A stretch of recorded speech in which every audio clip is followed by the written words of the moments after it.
we're now live here, but let me go ahead and go to the gold proper camera here.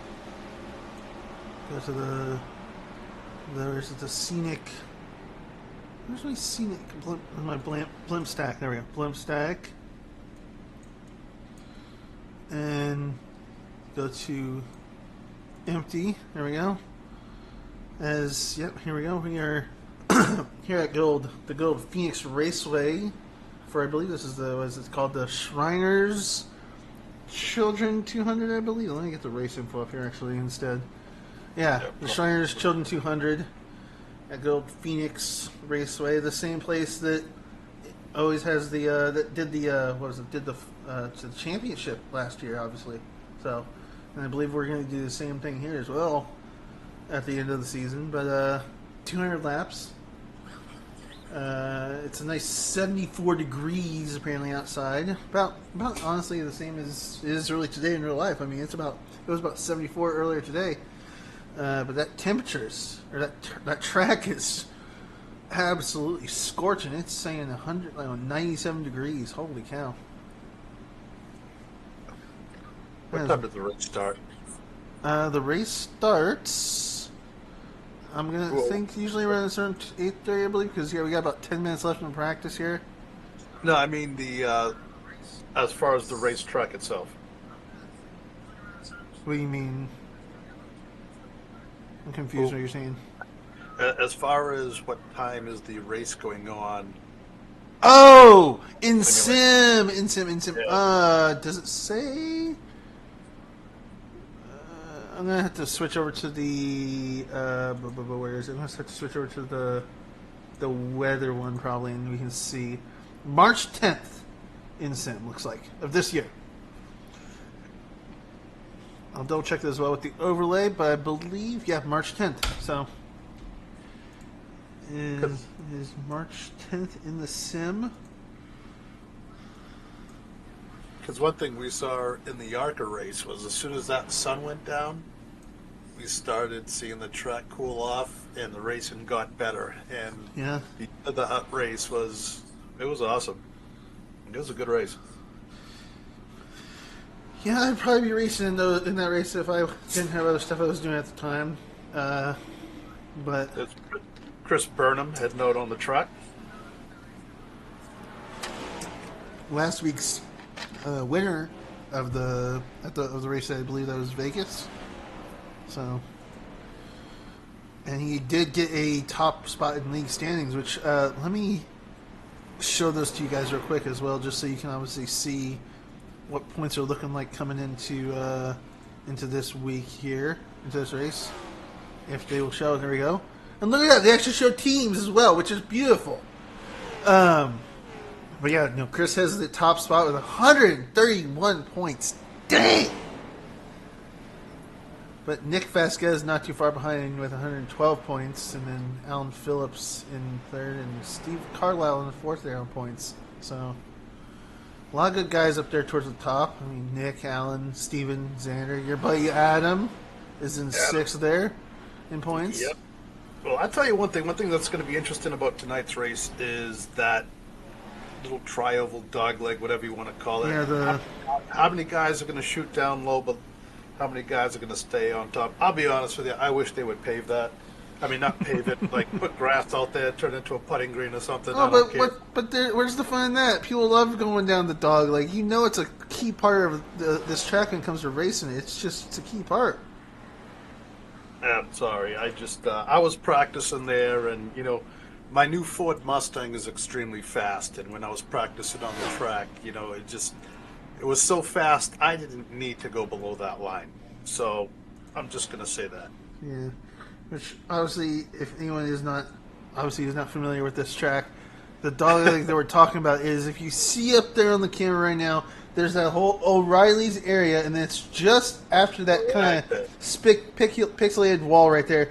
That's the dog leg. And as you can see there, cars are taking that because it's just the thing that it's just done both in the sim and in real life. They're just taking that dog leg.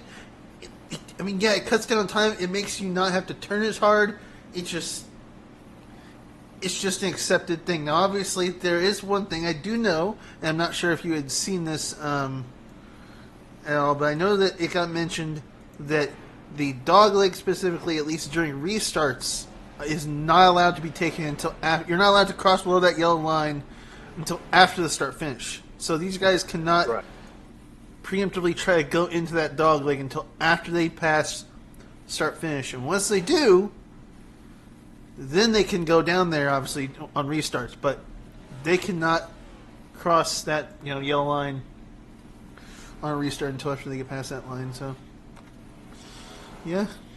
Let's see what else. Yeah. I'm a purist. I wish they'd go back to the old track. I don't. I'm not a big fan of this new one. I love the old 90s style IndyCar races that went on there, and I attended a few of them, and there's some fond memories of that track. And like I said, I'm just a purist, so I don't like change. That's fair. I'm old. I'm stubborn. Hey, it's everyone's opinion. There's nothing wrong with opinions on this stuff. So obviously that's fine. So And that looks like Archie Williams headed out on the track right now. I'm trying to get these numbers fixed because we have a couple guys that have the weird gray numbers. I'm trying to do a couple reloads to see if we can't get this to show their correct numbers. Because I'm sure that those guys that I'm seeing those weird numbers on, I'm almost positive that they have special numbers. I mean, Thomas Wolfe, unless he hasn't messed with his... Oh, there we go. I was going to say, because I was like, unless he hasn't messed with his default number, he should have one popping up. But for some reason over there, that on that side there, it's not showing him. But that usually fixes itself once you actually start the race, I've noticed. So, see, Archie Williams, he's struggling with that section we were talking about, and he's headed back. Yeah, he's going to get everything fixed up, and he's going to go back out. What these guys are doing right now, anyways, they are fine tuning every little setup that they have, and so they're pushing it to the edge, and a little bit too far on that one. Thomas Wolfe, he's out there, and yeah, there he goes right through that bottom. He comes up on the track and kind of gives a little slide job there. Catching else. I don't want to jinx him, but I'm really hoping that Caleb has a good night tonight. Because last week, I don't know if you saw, but every time I tried to show a wreck, I'd be like, "Oh, Thomas didn't get in the middle of the wreck, good." And then like 5 seconds later, I'd see him just zipping on through, hitting some car. And I'm like, "Oh, Caleb." Oh, and as you just saw on the bottom there with Zack Saunders there, he took that dog leg a bit there. Something's up with his car. I'm not sure what, but he is... Oh! He just took out a couple people there in practice with whatever's going on with his car there. There's the Uberman from Kenosha, Wisconsin. oh, hey, what's a little drifting going on there? Yeah, I don't know what's going on there. Oh, we have wait a minute. No, we have to go back now. What happened here? What? Wait a minute. What happened here? I missed something. Who's that? Is that the 8 car? Zack Johnson. What happened here? I gotta see this. It looks like Zack Saunders. Something happened to him. He went down through the infield, came up on the track, and just got parlayed. So it looks like Zack Johnson. Oh, he hit the 993 and that was enough. He just flipped over. Oh, what the? This is... Guys, get these wrecks out now before the race, please. Thank you. This is called it doesn't affect the I rating. No, I know. That's the reason why I have been really loving non-officials and just hosteds, because in hosteds, like you just said, it doesn't affect the I rating. So guess what? You can have a little bit more fun, not care about running into people, and stuff can get more fun like that. So... It looks like my buddy Adam Johnson is out on the track, just ran a 27.511. He's out there somewhere in the O2. So let's see here. And also this will have the same stages as last week. So, meaning we will have a stage caution at 45, 90, and then obviously it'll be the rest of the race after that. So, other things to talk about as well as I believe let's see. Yeah, another person also to talk about that I know. Obviously, I mentioned the name already of was where's he at? Let me see if I can find him. Is he going to be on the actual track? Of course he isn't, because that's just my luck. I want to talk about someone they're not on the track. But Alan Phillips, obviously, he was in P6, and he's only one off of the top 5, which is good for him, since you do have to remember these drivers, even though they're obviously just trying to make it through on points and all that stuff. I can't remember. Oh wait, I might be getting this confused with the trucks. Never mind. I was about to talk about the championship thing, but I think I about got the confused with how the truck championship works. So yeah, no, I think I just got that confused in my head there because I was thinking I was talking about trucks and how it works for what in the world was that, Zach? That was quite the interesting just smack he did there. Out of nowhere. Oh. Oh. Yeah. What was that? That was, Oh, man. I think my so buddy Adam got caught up in that. we have everyone getting out here to do their laps right now. We are at Zack Saunders right now. Ooh, just went airborne. Let's see, is our man who got won the last race, is he out? Let's see how his lap is going to do here. What in the world is he doing? Is he trying to... Oh, that's right. He's locked in. He probably isn't worried about getting too good of a time. All right, well, let's see how Zach does then. As Zach is popping out of existence for a second there. Obviously cutting that dog leg, as is to be expected in qualifying, because it does cut off even seconds, and, they need all the time shaved off as they can get, especially in qualifying here, so... You will see a lot of guys take that dog leg, like I said, during the race and here in qualifying as well. Especially here in qualifying. Especially since these guys also only have one lap. But I believe Zach Johnson put in a good time there. So, Zach. Zach Saunders jumped to the top with his... Short Adam Johnson, my teammate, he's up there. Let's let me go ahead and do this. We'll see who else is going out there. We got Cat Wheeler here. See what time he puts down. Right now, Zack Saunders holds the pole position. Oh, and I spoke too soon as Mike Burnett immediately took it away from him there. Oh, Mikey Burnett. We say it every week. Man, he's always at the top. It doesn't matter if he's racing here or on a lawnmower. He's always has one of the fastest cars. And look how close that was. I mean, Saunders was only slower by .06. Which, you can't blink that fast. That is wild. Oh, Jose Acosta said, that was someone I did not expect to be getting a time like that. Was Jose Acosta? Wow. Hold my Dos Equis. Jose just goes up there and goes crazy. Noah Nicholson. Look at this. Noah Nicholson. He's from Boston. I love it. Look at him up in 6th position. Jose said, I'm going to take this from you guys. Don't you worry. Yeah, that's a pretty impressive lap. Wow. Man, did he just throw a monkey wrench in a lot of people's plans. Wow. No one expected him to be at the top. I mean, because I think Jose, if we look at points, I believe Jose actually... it's going to color the screen here, but I know, guys. But let me look and see here. Jose... Oh, no. Jose's in 17th in points. Never mind. I thought he was a lot farther down. I was going to be like, he really threw a wrench in that, but he's within the top 20. Yeah, He didn't even need to put down here like that, because he's locked in. Well, I think he's going for the win tonight. I cannot... That is a lap and a half right there.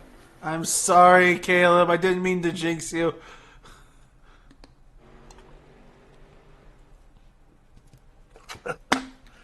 My fastest time here was a 27.8. So that would have put me in about 20th position.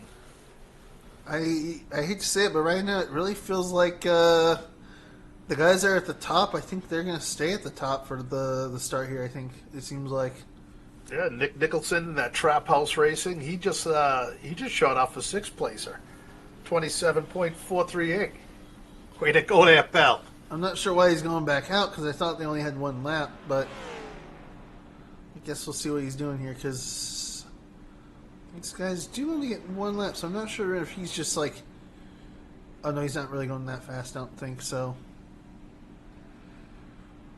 Wow, also another person thought was Corey Mott. He's like he qualified in the very back actually. There's no, I bet you he's got a Sullivan sticker on that car somewhere. I bet you he does. Southie, shout out to my Southie boys, Castle Island. You know, I think they open in another week. Best cheese sandwiches you'll ever have in your life. The hot dogs are perfect. Everybody in Southie knows. Everybody in Boston knows Southie in Castle Island. All right. Well, there we go. We have our grid here that we can get. Obviously, as we already said, Jose Acosta, he is taking that pole position as he took it away from Mike Burnett there, as you see. And then right behind them is, I think it was oh, if I can get my camera to work with me here, please. There we go. Oh, that's not what I wanted to do, but all right. Just don't cooperate with me. Well, Zack Saunders, obviously, and Xander Short taking up the second row there with Stephen Menke and Noah Nicholson in the row right behind them. And then good old buddy Adam G. Johnson with Vince Mitchell right next to him there in row 4. Yep, and there's another Nick Vasquez in the 22. Are you surprised to see him in the top? Not at all. Not at all, no. There he goes. And Mr. Bell is sitting there next to him. Yeah, I'm not really surprised, honestly. And then, let me see. Then we have those two Uber Motorsports guys up in the top 10. Then we have Cody Leach and Brandon Mosby. And then, now you're going to cooperate with me. Okay. And then we're going to go into the next page where we have, obviously, Karen Romano and Dave Nestor there in the next row with gold Nathaniel Campbell. Yep. And Thomas Milano there. Yeah. Nathan Barrows and Clark W. Griswold himself. Good for you, Garth, out there, Hollywood Motorsports in the 18th. And then we have, Stephen Carlisle and Ryan Taft. Ryan Taft being a fellow Indiana native as well. He's been questioned and told no, he lives in Indiana, so he's a fellow Indiana native here. Wait a minute, does that say Zach Johnson? Where do you see that? Starting Yeah. 21st? It's Zach Johnson, Wow. Yeah. Next to Cat Wheeler. Oh, we have some fast cars in the back here that we're going to have to watch. And Ben Lawson and the old Papa Mott. Papa Mott is there, and then Ray Gill, you got Stanley, and you got the Uberman himself. And then Gordon Fraley, Charles Atwood and Archie Williams, and then Joe Ryan, Jonathan Ledger, and then we have Thomas Wolfe, Corey Mott, Chris, and Connor. I'm wondering if Chris didn't get a time in? I'm wondering. Oh. I wonder if he waited too long. I was going to check and see if he got knocked out. I don't believe he got knocked out. I believe he's still in the race. Yeah, no. No one has gotten DQ'd from the race, so everyone that you see should be in the race. Yeah, well, I don't know. We have a lot of people here, so maybe not. I don't know. Yeah, 42 people? I thought we only could have 40 at max, so I think we might see a couple people get knocked out here because I don't believe all these guys can actually start. Because Nim is 41st, and I think we can only take 40 drivers, so No way. I think unless Corey's gonna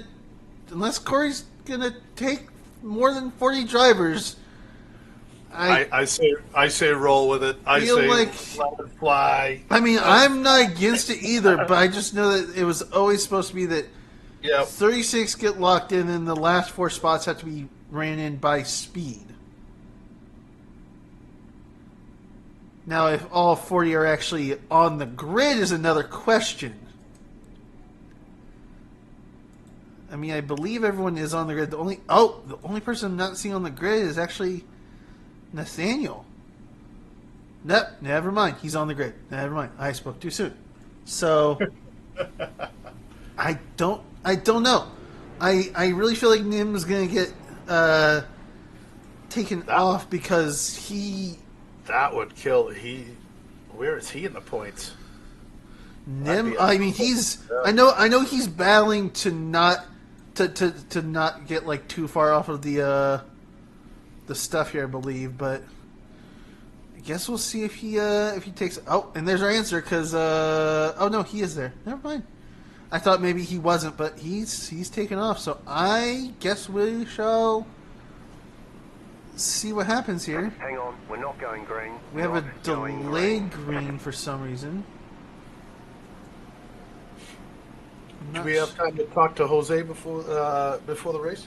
I don't think so because it's still 2 laps to green, so I don't know how I don't want to mess up Jose too much. Obviously, with it's starting in 2 laps here, unless you want to risk it, but I don't know about that. Like, we could try though, but I mean, like I said, it'd be kind of pretty close here. 1 second. There we go. I had to change something there on my end that really wanted to do for some reason.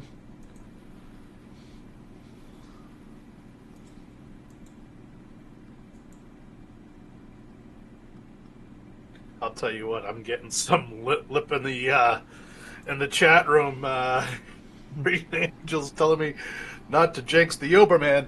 Yeah, no, not that was kind of on me. So. Yeah, Uberman, drive it like you stole it, brother. Go get him. Interesting. Well, we'll see how this goes. I believe, like I said, we're on 2 green here. So, unless we're about to go green, I could have sworn it's a 2 to green, but yeah, no, oh, maybe not. I guess I spoke too soon. We might be going green here momentarily because I just saw the car come in. So. Yeah, we don't have a pace car anymore, so... Hang on, we're not going green. Oh, never mind. There's what I thought was happening. We have, yeah, okay, so Noah Nicholson isn't getting to a race for some reason. Not sure why. I believe he was... Where was Noah even at? He was kind of up there, so I'm not sure why he got... Oh, no, he got black flagged. He didn't get... Never mind. Not DQ. Black flag. My bad. I think we're going this next time around, though. I believe. I could be wrong.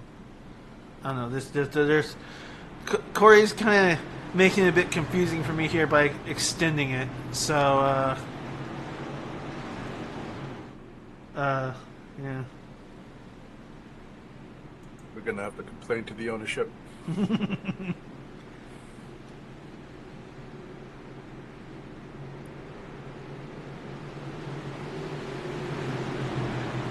Well, I believe, should be starting here. Yep, there's our start. As we are going to go green, green, green here.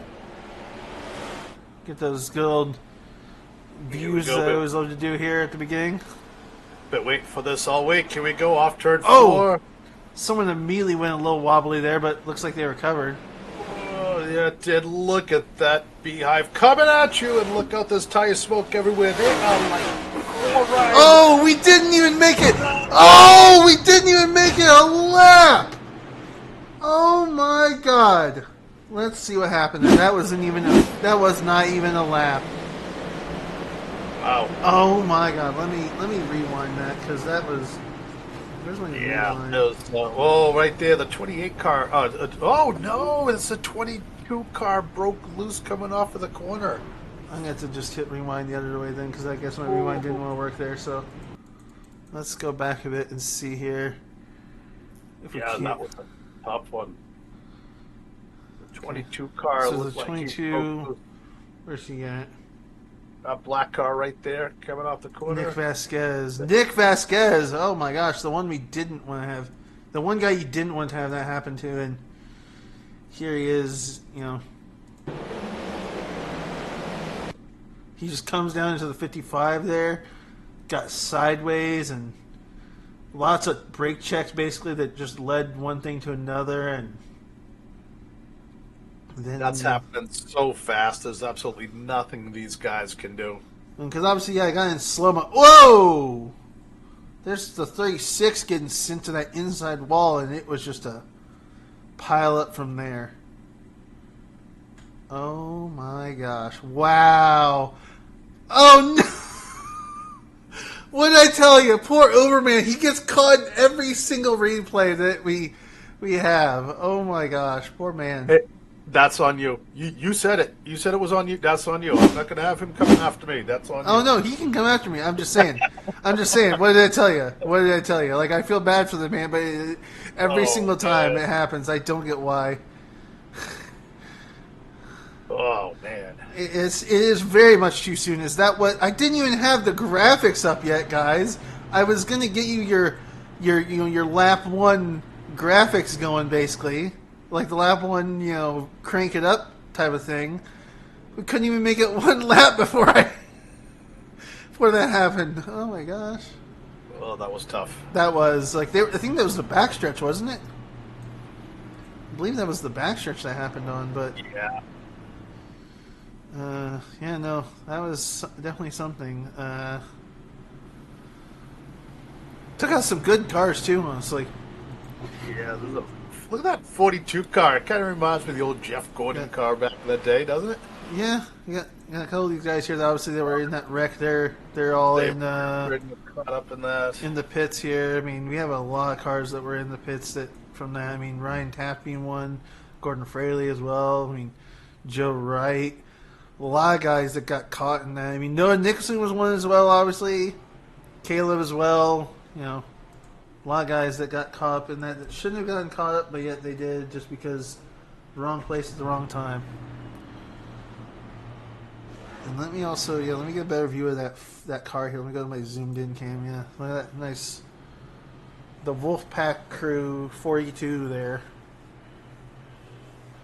And that does look like a Jeff Gordon type of car. Yeah, that's a nice looking hot. That's a hot rod right there. Mm-hmm. But hey, I'll tell you this as well. I mean, as you can see right there as well, we got no shock. We have teammates right next behind each other already. And then my teammate. Yeah, I just basically saying, yeah, we got teams already at the front bunched up. And it was only one lap, but yet here we are with this because I don't believe Zach started. No, Zach did start pretty high. Never mind. So he's at okay. I thought maybe Zach had started back farther in the pack, but we do have a couple guys that, as a result of that wreck, they creeped up a bit. We got Justin Knoll, Nim Silva, plus 19 spots for Nim Silva. Yeah, right now, and then obviously Justin Knoll, he moved up 18. Oh, and we are green. Here we go. We're on lap 5 already. Lap 6, my bad. There they go, taking that dog leg as expected here. Yep, you see Jose going down. Oh, God! Oh, man. Again? Ooh. Okay, so I caught a bit of that. We got one car that's on that. Xander Short being a part of it, I believe. Yeah. No? He cut that dog leg way too hard. Oh! Yeah, he did not. Oh. He came in way too hard on that dog leg, and it just one thing led to another, and that was. It almost looked like, did he have to check up for the car in front of him? Maybe that. Yeah, a little bit. And I think he checked up a bit, and then he turned around and just like I said, one thing led to another, and he just kind of. He might have hit that brake just a little bit too hard, and it broke that back end a little bit loose, and round she goes. There we go. Turn down some stuff again just in case, since I saw a bit of blinking there, but. We got Cody Leach is up 7 positions already. Cameron Milano is up 7. Thomas Villano is up 8. Zach Johnson is up 12. Jim Ma is up here. Oh my God! Yep. And there's the Uberman himself. Oh, that's what we love to see. Because you know what? He didn't get caught up in that wreck. Good. So I'm Good. glad to see that. I'm glad to see Nice. that. This might be a long. Green Angel, don't say that. You know what? Uberman was in that car going, whoa, that was a close one there. That was a bender. Kenosha, Wisconsin, eh? That was a bender, eh? That was a wicked one. Oh, God. Jesus. This is definitely going to be a long night for sure. With how No, no, no. You know what's going to happen? Hmm. We're going to get a couple of quick yellows, and then we're going to have a nice long race. I mean- and be under green. Guys are going to be begging for a caution. We're going to have green flag pit stops, and it's going to turn out to be an incredible race. That's what I'm saying is going to happen tonight. There we go. We'll show that as well so we know what lap we're on here. I didn't even realize I could fix that around to. Look at Thomas Wolfe and Chris Burnham. Both of those guys are up 20 positions. Justin Knoll is up 20 positions. Nim Silver's up 22. The Canadian, he's up 19. Yeah, Daniel. Yeah. Sure, yeah, I'm not good. I'm going to call him Daniel. Daniel I'm Jerza. not going to butcher that name. I'm just gonna say Daniel Jerza. I think that's pretty much right. So My boy Noah Dickerson, the Boston guy there. He had a He's- tough one. He's down 24. He got caught up in that mess. yeah, and that first miss, I think, right, or maybe the second one. I thought it was Yeah. no. He got caught up in the first one because he was one of the guys I saw that got caught up in it. So The traffic he saw was no worse than Route 24 come this time of year at 5 o'clock in the afternoon. The traffic's just as bad and dangerous. So yeah, Boston, our poor guy, right off the bat. But you know, it's there's still plenty of time. we're only You know, on lap 9. So Yeah, aerodynamics aren't going to kill you as much here as they are in a bigger track. So as we still some time to get back up there. lights are off on the pace car. We're coming around here,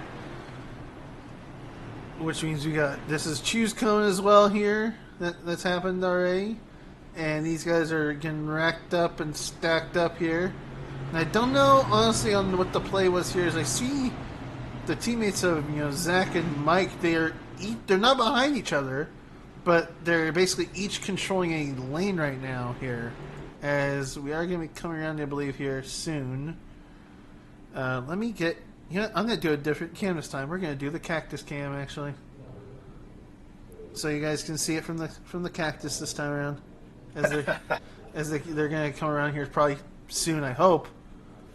No, I think I'm too early again.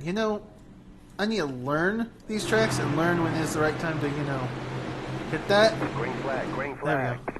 Get the cactus cam as that cactus goes green, and we are green as well here. Look at that green flag. Is that real with the cactus for the green flag? I don't know if Yeah. that's real. Yeah, no, that's a real wow, thing. pretty In cool. real life, that's how that cactus in real life goes green during green flag, and it flashes yellow during cautions. When we get another caution, I'll show you it. Like, it's actually a thing. Look at this hornet's nest coming down the back straightaway. Wow, they were 3-4 wide back there. Now they're coming into the old turn number 1, which is now turn number 3. Look at the different lanes these guys are running. You got 4 different lanes these cars are going through. Okay, we're fine. I just was doing a little too much there for airplane at one point. All right, we're good. We're good. Ooh, I see some smoke ahead. That's never a good sign. But we're still green so far. Whatever happened, it wasn't enough to affect the race here, so Yeah. we got Jose and Zach. They're jumping down as we see Noah being a lap car at this point, who is hopefully not going to be in the way of these guys. As Jose and Zach are just kind of being right behind each other here, and looks like they're going to have to go on the outside around Noah. But I think he's going to slot right in, even though he's a lap car. He's going to slot right in behind Zach here. Still plenty of room. He's not hurting anybody by doing that, and he's coming out of the pits. He has new tires. He might be able to get around these guys and get a lap back. Do it the old-fashioned way. Yeah, he still has plenty of time. Plenty of time to be there. But you see these guys taking two different lines. One is just a little bit higher than the other, but as they both come off of turn number 4, or turn number 2, which it is now, I can't even remember what this track, They are getting on the gas almost at the exact same time. You're not seeing them wiggle or anything, so they're still kind of conserving their tires on that, but man, are they racing hard to the triangle. Yeah. Oh, they're side by side now. There you go. And you know what? Oh, man. They are getting really close to each other, but it looks like Zach's going to back off here. I'm going to go and bring up the dashboard here as we come around here. As they're going to be getting around to that dogleg, I want you to see how their speed changes as they come to that dogleg here. They get a lot of speed, as you can see, before they get back on the back off the dogleg there. Dirty Mike racing, screaming, "We made it 2 laps!" Lap 16, my friend. We're doing pretty well. We're doing good. We made a lot of laps here right now. As I immediately... Caution. Oh. Yellow flag. Okay, so it boy. blinked because we had some wrecks happen, looks like. Are we going to be able to get who wrecked? No. Jose Acosta. You know, I just realized who Jose looks like. He kind of reminds me of Ernie Irvin. And the caution flag is out again. I'm wondering by who, because I didn't see, and my thing didn't really give me an answer here, but this gives me a chance to make another quick change as well on my thing they meant to do, which is scale this down so you guys don't have as big of a as big of a thing on the on the overlay here, so it's not taking up as much space. That iRacing logo is not going to be as annoying, but I would be curious to know what happened, because we have a couple people coming into pits, but I don't think that I don't know. Maybe Vince's car isn't looking so good, and it didn't tell me if anyone wrecked. So I'd be curious to go back and see if maybe Vince might have been a part of what happened, because he's missing a whole front bumper. He is not looking good. He's starting to look like a modified. Where's Mr. Phillips? And Mr. Phillips, did he make it through that? Where is he?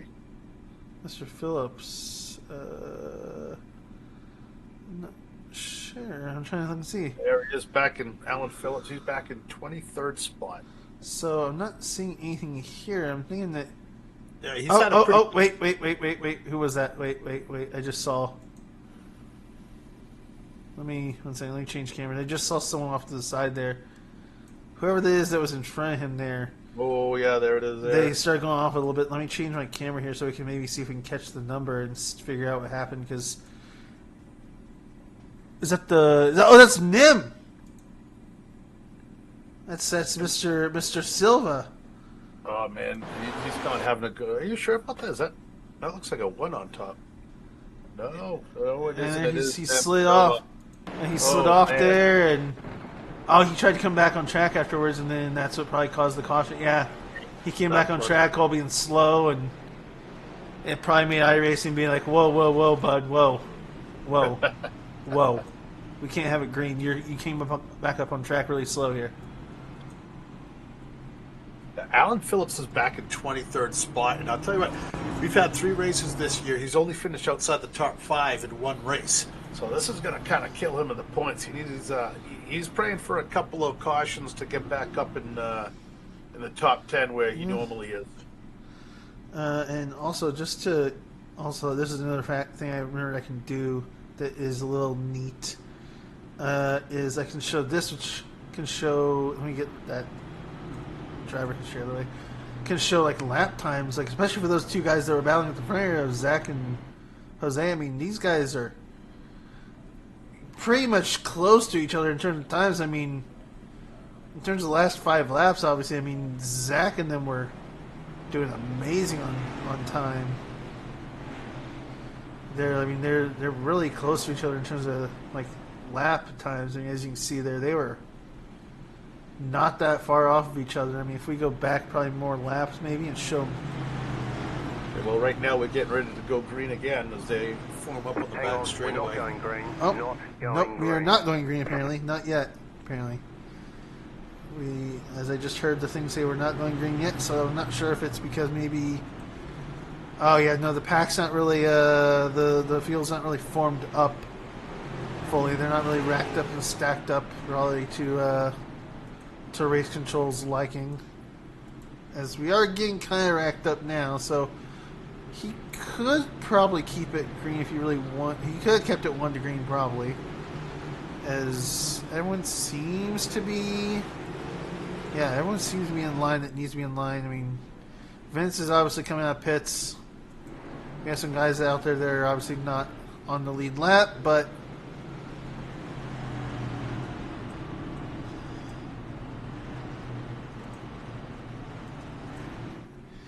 interesting. Well, I see one car flying down the back trying to catch up to the field. Oh, it's not going to show because I turned off. Oh, There we go. We're getting ready to go green again, I think. because I turned objects off to save room. You can't see the thing, but yeah, normally that cactus would be blinking yellow right now during caution. So it's not going to do it for me because I'm obviously trying to save on as much graphical stuff as I can to make sure this goes fine. So Well, right now we're on lap 21 of 200. So hopefully we can click off some green flag laps here. yeah, we had a good run going there, honestly. Green We're flag, about green flag. 15, 16 laps in, but As they go green here, as you see them all passing the start-finish line here. Jose And- with the jump on that one. Didn't like that for a second there. Let's see if we can't jump back a little bit here. And did I? Caution, yellow flag. You know, okay. So it's apparently it's happening every time we have a caution.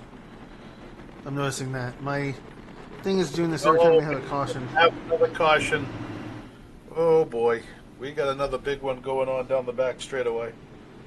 I'm gonna turn this off real quick. And we're still green. No, there we go. Ooh. No, let's say we're not green still. That's for sure. Yeah. So let me leave that on. And yeah, that's about as limited as we can probably make it.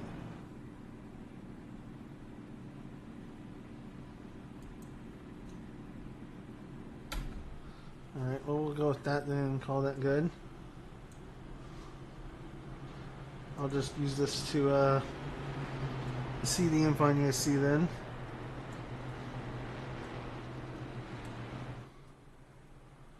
I'll throw this over my main monitor here so I can see on USC. But yeah, let's go look back. There's only people more farther in back. I mean, I've been kind of talking too much probably about the guys up at the front here, but we have Connor. You know, he's moved up 19 positions. Those teammates of Thomas and Chris, they've been slowly moving up the pack here. Yeah, 24 spots each. Justin Knoll as well. He's up 23 spots. Where's our man Caleb? Is he? Did he? Oh no! Did he get caught in that last wreck? Oh no!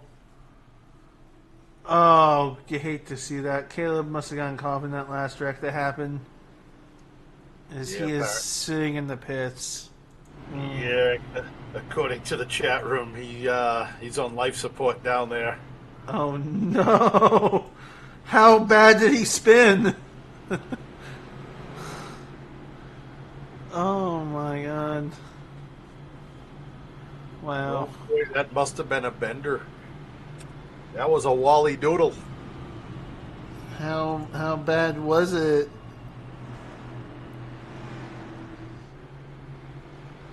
That's what I want to know is how bad it was.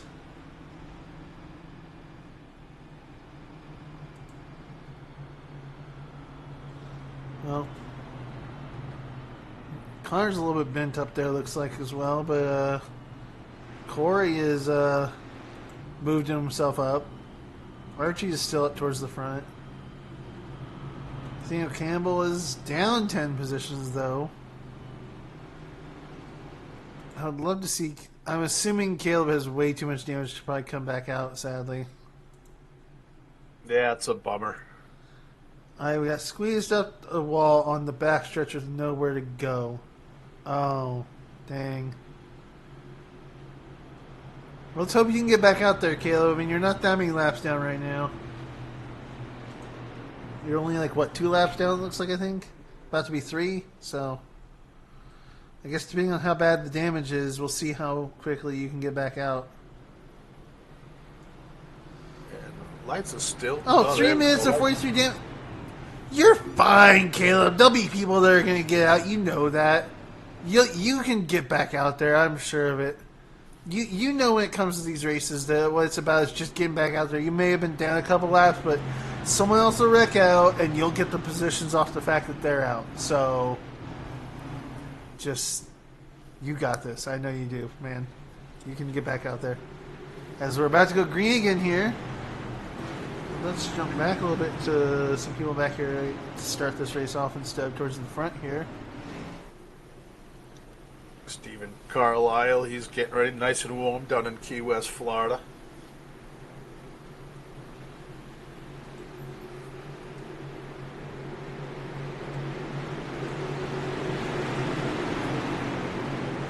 Green, green, green.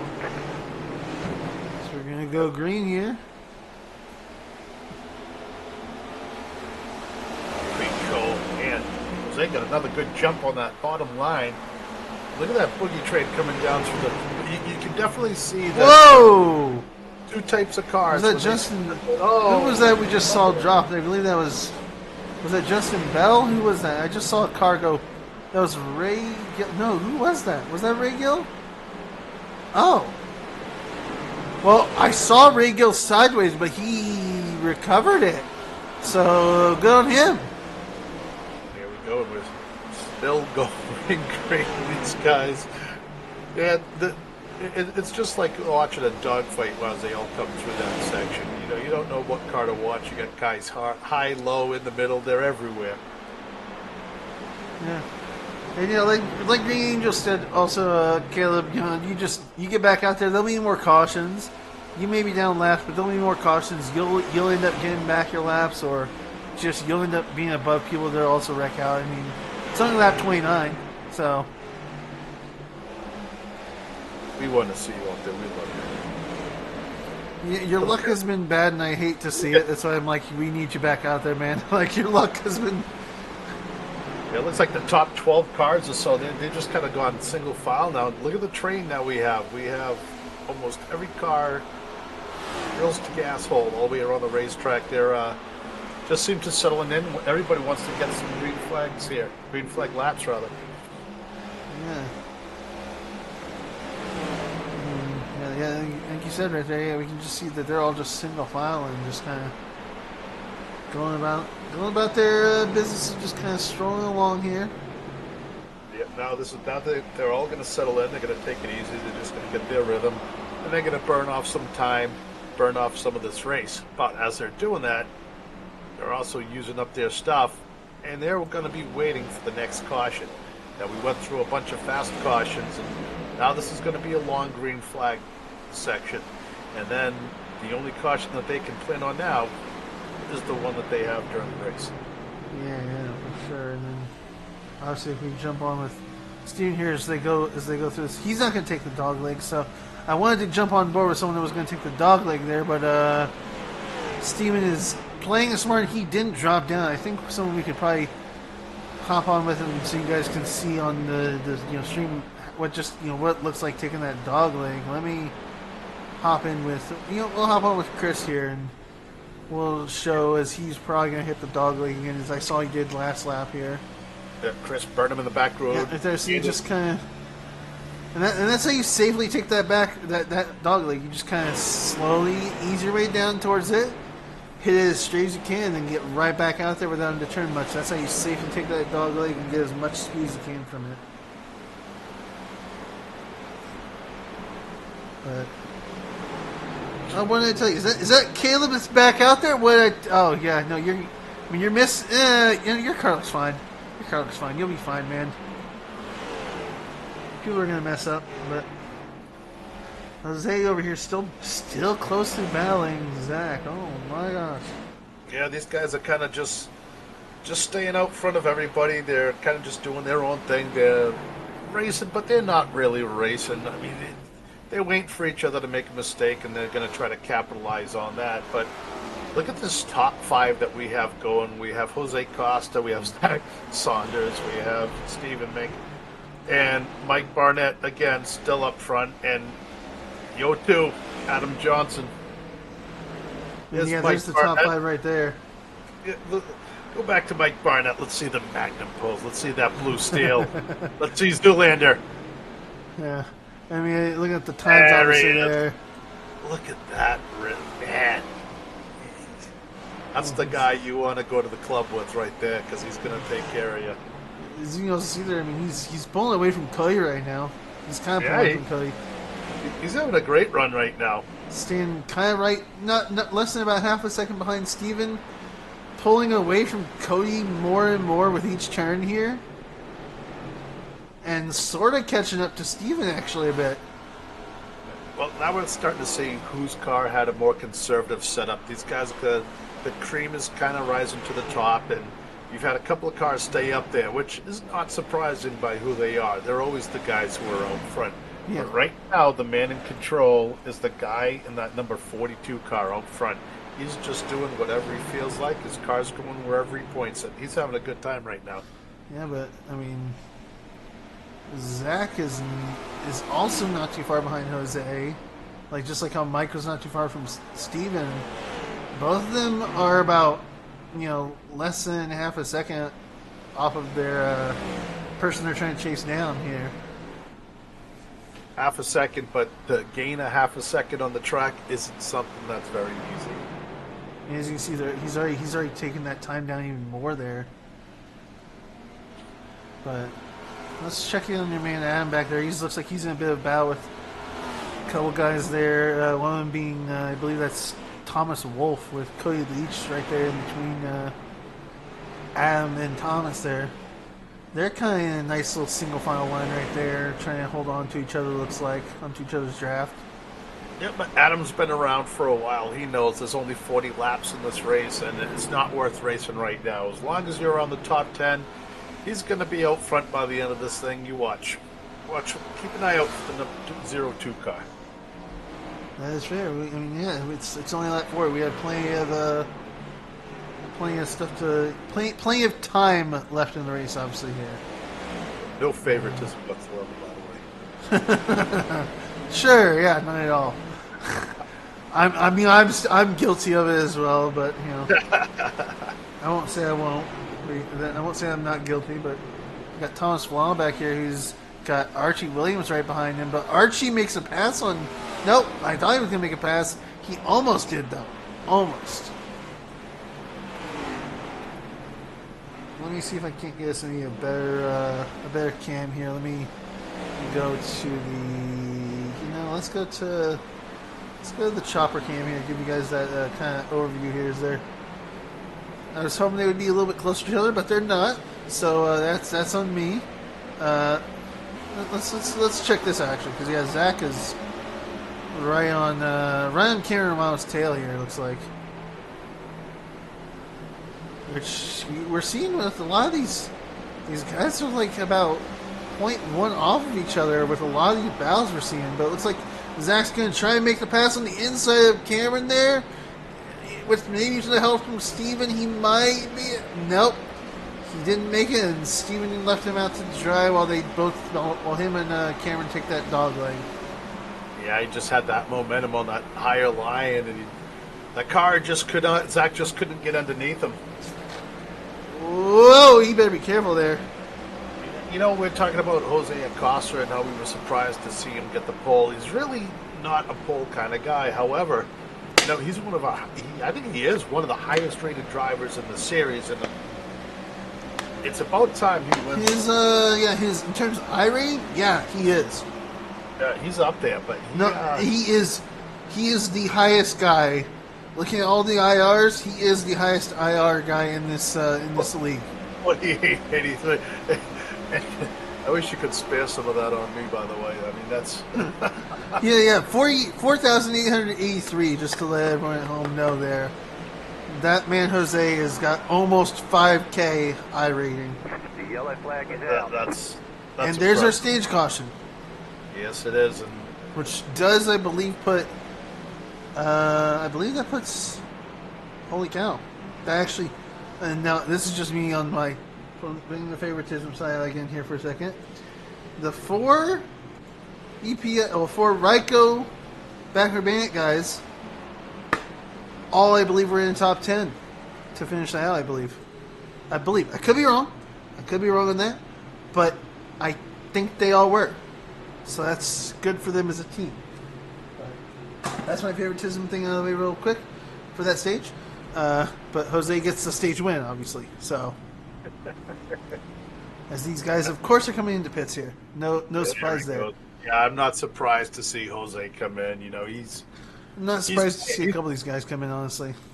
Yeah, he hasn't pitted yet. He's planned this race on this pit stop. So a lot of these guys have, you know, it's the top 4 cars pretty much. So these Actually, guys it's a lot of them.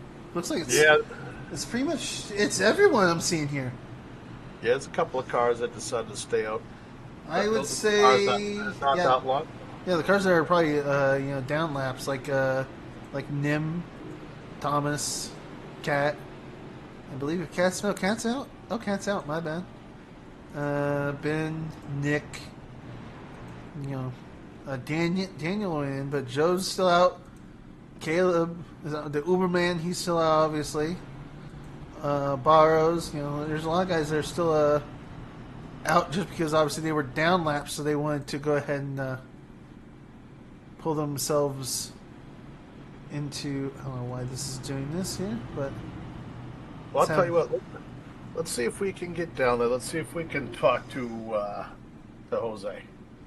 Talk to Jose. All right, let me see. Is this gonna? Oh, there we go. Okay, now it's not blinking. All right, let me see. Can we find Jose? Let's see.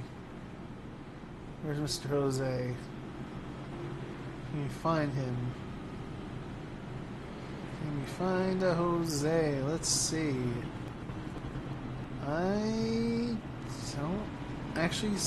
don't think I see him. I'll double check him, but I don't believe I see I don't believe I see a Mr. Jose here anywhere. Yeah, I'm looking at him. Bummer. Yeah, no. I mean, obviously we have the person who finished right after him in the stage there, Zach. But I mean, we all know Zach fairly well, obviously in terms of. Not to say that he obviously couldn't come up here and talk, but he's a common known person, obviously.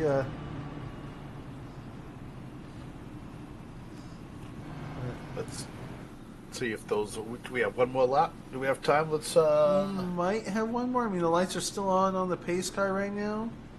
Let's talk to Mikey Barnett. Let's talk to Zoolander himself, Mikey Barnett. You want to talk to Mike? Okay. Let's talk to Zoolander. Okay. We want to talk to Mike. All right. Hopefully this doesn't mess anything up, but we're going to pull him up here then, I guess. There we go. The lights are off on the pace car. Wait. Oh boy. Well, we're gonna have to go back next time. Yeah, we gotta decide on this stuff obviously a lot sooner. This is always the problem we have of deciding let's talk to this person, but like not deciding until it's basically too late to decide that. Next flag, we're gonna have to make sure we go down there and start talking to some people. But now we have a new leader, Tommy Wolfe. Backroad Bandit Racing, the top 2, him and Mikey Barnett, they're both up top there, and starting side by side, and then you got Jose behind him and Cody Leach. So this is going to be an interesting restart. You got a lot of fast cars in that top 4. Yeah, the teammates are basically controlling the field at this point with how they are obviously lined up. So Green. As we go green here. And Thomas getting an amazing start there, jumping to the outside right behind his, right in front of his teammate there, Mike. And I believe they're going to try and hold that outside line, see if they can't maybe get a jump over Jose. But I believe right now it's just going to be, it's going to be Thomas holding the front there with Jose getting pretty close to him. But it'll be very iffy. As right behind Jose is Zach. That's not a good sign for Jose to have a third person of that team right behind him, basically. Oh. Never mind, there's all 4 of them right there. Oh, no. Oh, man. Oh, no, the whole team is right there. Oh, yeah. Jose has to be sweating right now. I don't think so. Jose's been around. No, I know, but... Guys. You know, It- what they're loving is those guys side by side, and they Yeah. just want to take off from that. Yeah. Well, Yellow flag. now that I said that, they all settled in. But I mean, so maybe he's not sweating, but he's definitely like at least being like, "Oh, this isn't good." Like, Nope. Look who's back in front. yeah, he got past him right at the caution, but I just it's still like I said, this is just I guess to say this in general, not really on favoritism, but just in general that more so when it comes to teammates being together in a race, anyone that is around said teammates is still going to worry a little bit unless they can successfully keep those Absolutely. guys away from each other. Especially that team right there. Those Every four one of those guys. were fast, yeah. I mean, Zach. To also remind everyone, in the truck race that obviously I raced in, that I started fourth in as well with last week. It was a 1-2, I think, by Mike and Zach in the trucks. So those two are a force to be reckoned with. Because I mean, last week it was a BBR sweep with Chris winning the Cup race last week, and then Mike and Zach taking home good positions in the truck race. So, Well, while we got time, let's go. Let's oh grab yeah. Mike Barnett real Let's quick. grab them while we got time. Yeah. Okay. I mean, yeah, I guess I'll let you ask him questions because I assume you have questions because I don't know what to ask him. So, hey, Mike gets I'll step at the booth. Bill has some questions for you apparently. All right. Mikey Barnett. Hey, let's talk about your profile pic, the Riz you got in that. I mean, come on, can you leave some women for the rest of us? We call you Zoolander up here. You know that? With that, I did listen to the broadcast the other night, or after the race. I heard that was a pretty good one. I don't know if I'm worthy of it, but it was a good one. Shooting off that blue steel. Hey, man, once again, you're up front. You got a really fast car. You've led some laps. You got something for the 42 car, or is it still too early to even think I about mean, not yet. If I can, I'll do it, but I'm just riding right now, trying to stay ahead of these cautions and keep it clean up here. So hopefully we've got a car at the end. Hoping we get a long run, because I think that's when our car comes into its own. Yeah, it seemed as if you guys started to settle in from all the earlier cautions, and all of a sudden you had the stage cautions. And, well, now we're kind of back in that rut again, but, I'm going to expect that. But how tough is that transition going through that dog leg? You've been going down low. I mean, does it upset the car real bad when you're coming through there, or what's the deal? Well, the good thing about an iRacing, I can't actually feel it, so it's just a matter of controlling the car. And honestly, my car handles better down there than it does up on the high side, so which kind of is unfortunate because the best place to pass here so far seems to be on the outside going into one, so it's going to be hard to get up there. Yeah, well, once again, though, you've got a fast car. You've done some laps around here, and we expect to see you a spot before where you are now at the end of this thing. So good luck, buddy. Take care, and keep smiling. Sounds good, thanks. We'll see you, bud. Bye. there we go. Uh, I let you know because I probably had questions, but I was like, you got some questions. I'll let you just ask them. I'll let you rapid fire them. So yeah, he was one of those cars that you're seeing going through that dog leg, and it is true. On the computer you don't feel a transition, but it does get the car upset when you go through there, and you still got to try to control that. But he's done it so many times it doesn't even affect him anymore, and well, I can't say that. But here we go again, getting ready to go green again. Finally. Hopefully this time we can get a good bunch of green flag laps in and get halfway there through. we go. Okay. I did kind of okay. Good.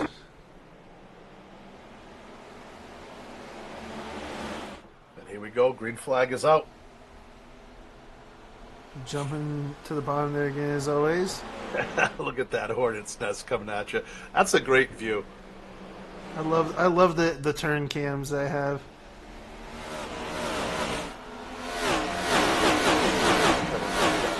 Turn two, and you creep out so close to that wall, and you think you're good. Man, it seems to suck you right in sometimes. It bounces off that wall, and it gets the car upset going into the. Whoa! say, but man, Oh, Mike's car got a little upset with him there. Oh, boy. Wow. You know what? I'm not going to mention any cars in particular anymore because everybody that I want to talk to is something. He's not having a good night after we finish talking about him. So The yellow flag is you out. saw that work with the Uberman, and now, man, Mike Barnett just got sideways. Whoa, there's a bunch of people that crashed. Let's see what happened here. Because I just all of a sudden got like 4 people showing up as wrecked here. Let's see if we can figure out what happened here. Did anything happen with Thomas or... Oh, someone ahead of him.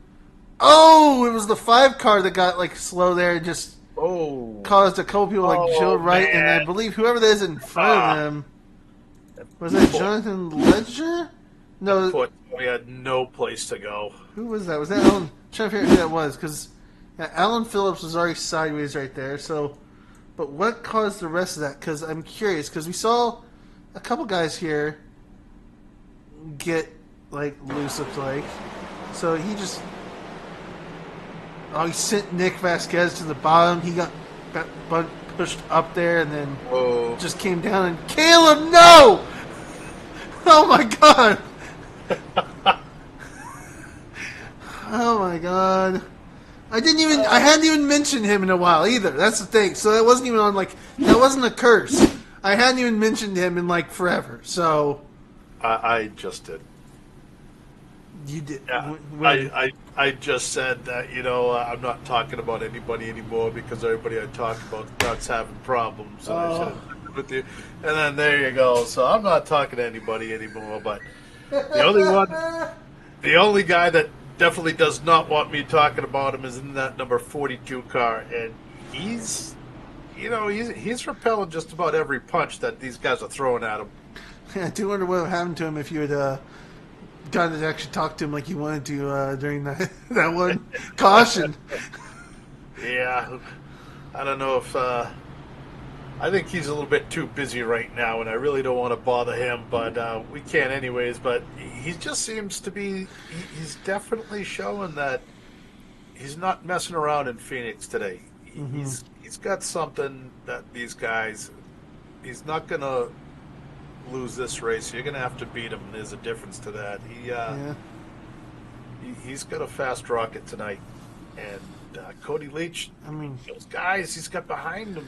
Zack Saunders and Chris Burnham. Yeah. Those guys are fast, and they're not pushing it, but yeah. I mean, the thing you also have to remember too is you can have a fast car, but if you make one mistake, it don't matter how fast you are. You can make one mistake, and that can be like the thing that kills it for you. Plus, like you said, it's like those guys behind him. They're not going to probably be racing too hard just yet. I'd say probably closer once we get past the last stage and we get like into those probably last maybe 30, 40 laps. Maybe 30, maybe 20 to 30 probably type of thing. That's when I think a lot of those guys behind Jose are really going to they're going to kick it into high gear. They're going to try and make those passes. They're going to get aggressive, and they're not just going to be simply sitting behind Jose, just, being happy with what happens, basically. I'd love to know what his tire was at the end of that last caution. How much tire he had. Yeah, I would too. Yeah, because we did have some cautions in there, but he was still running some great times, and he hasn't backed off of his fastest time of the race. So Jose's got a good car. I think he's just being conservative right now. But when it comes to push to shove, you're gonna watch that 42 car.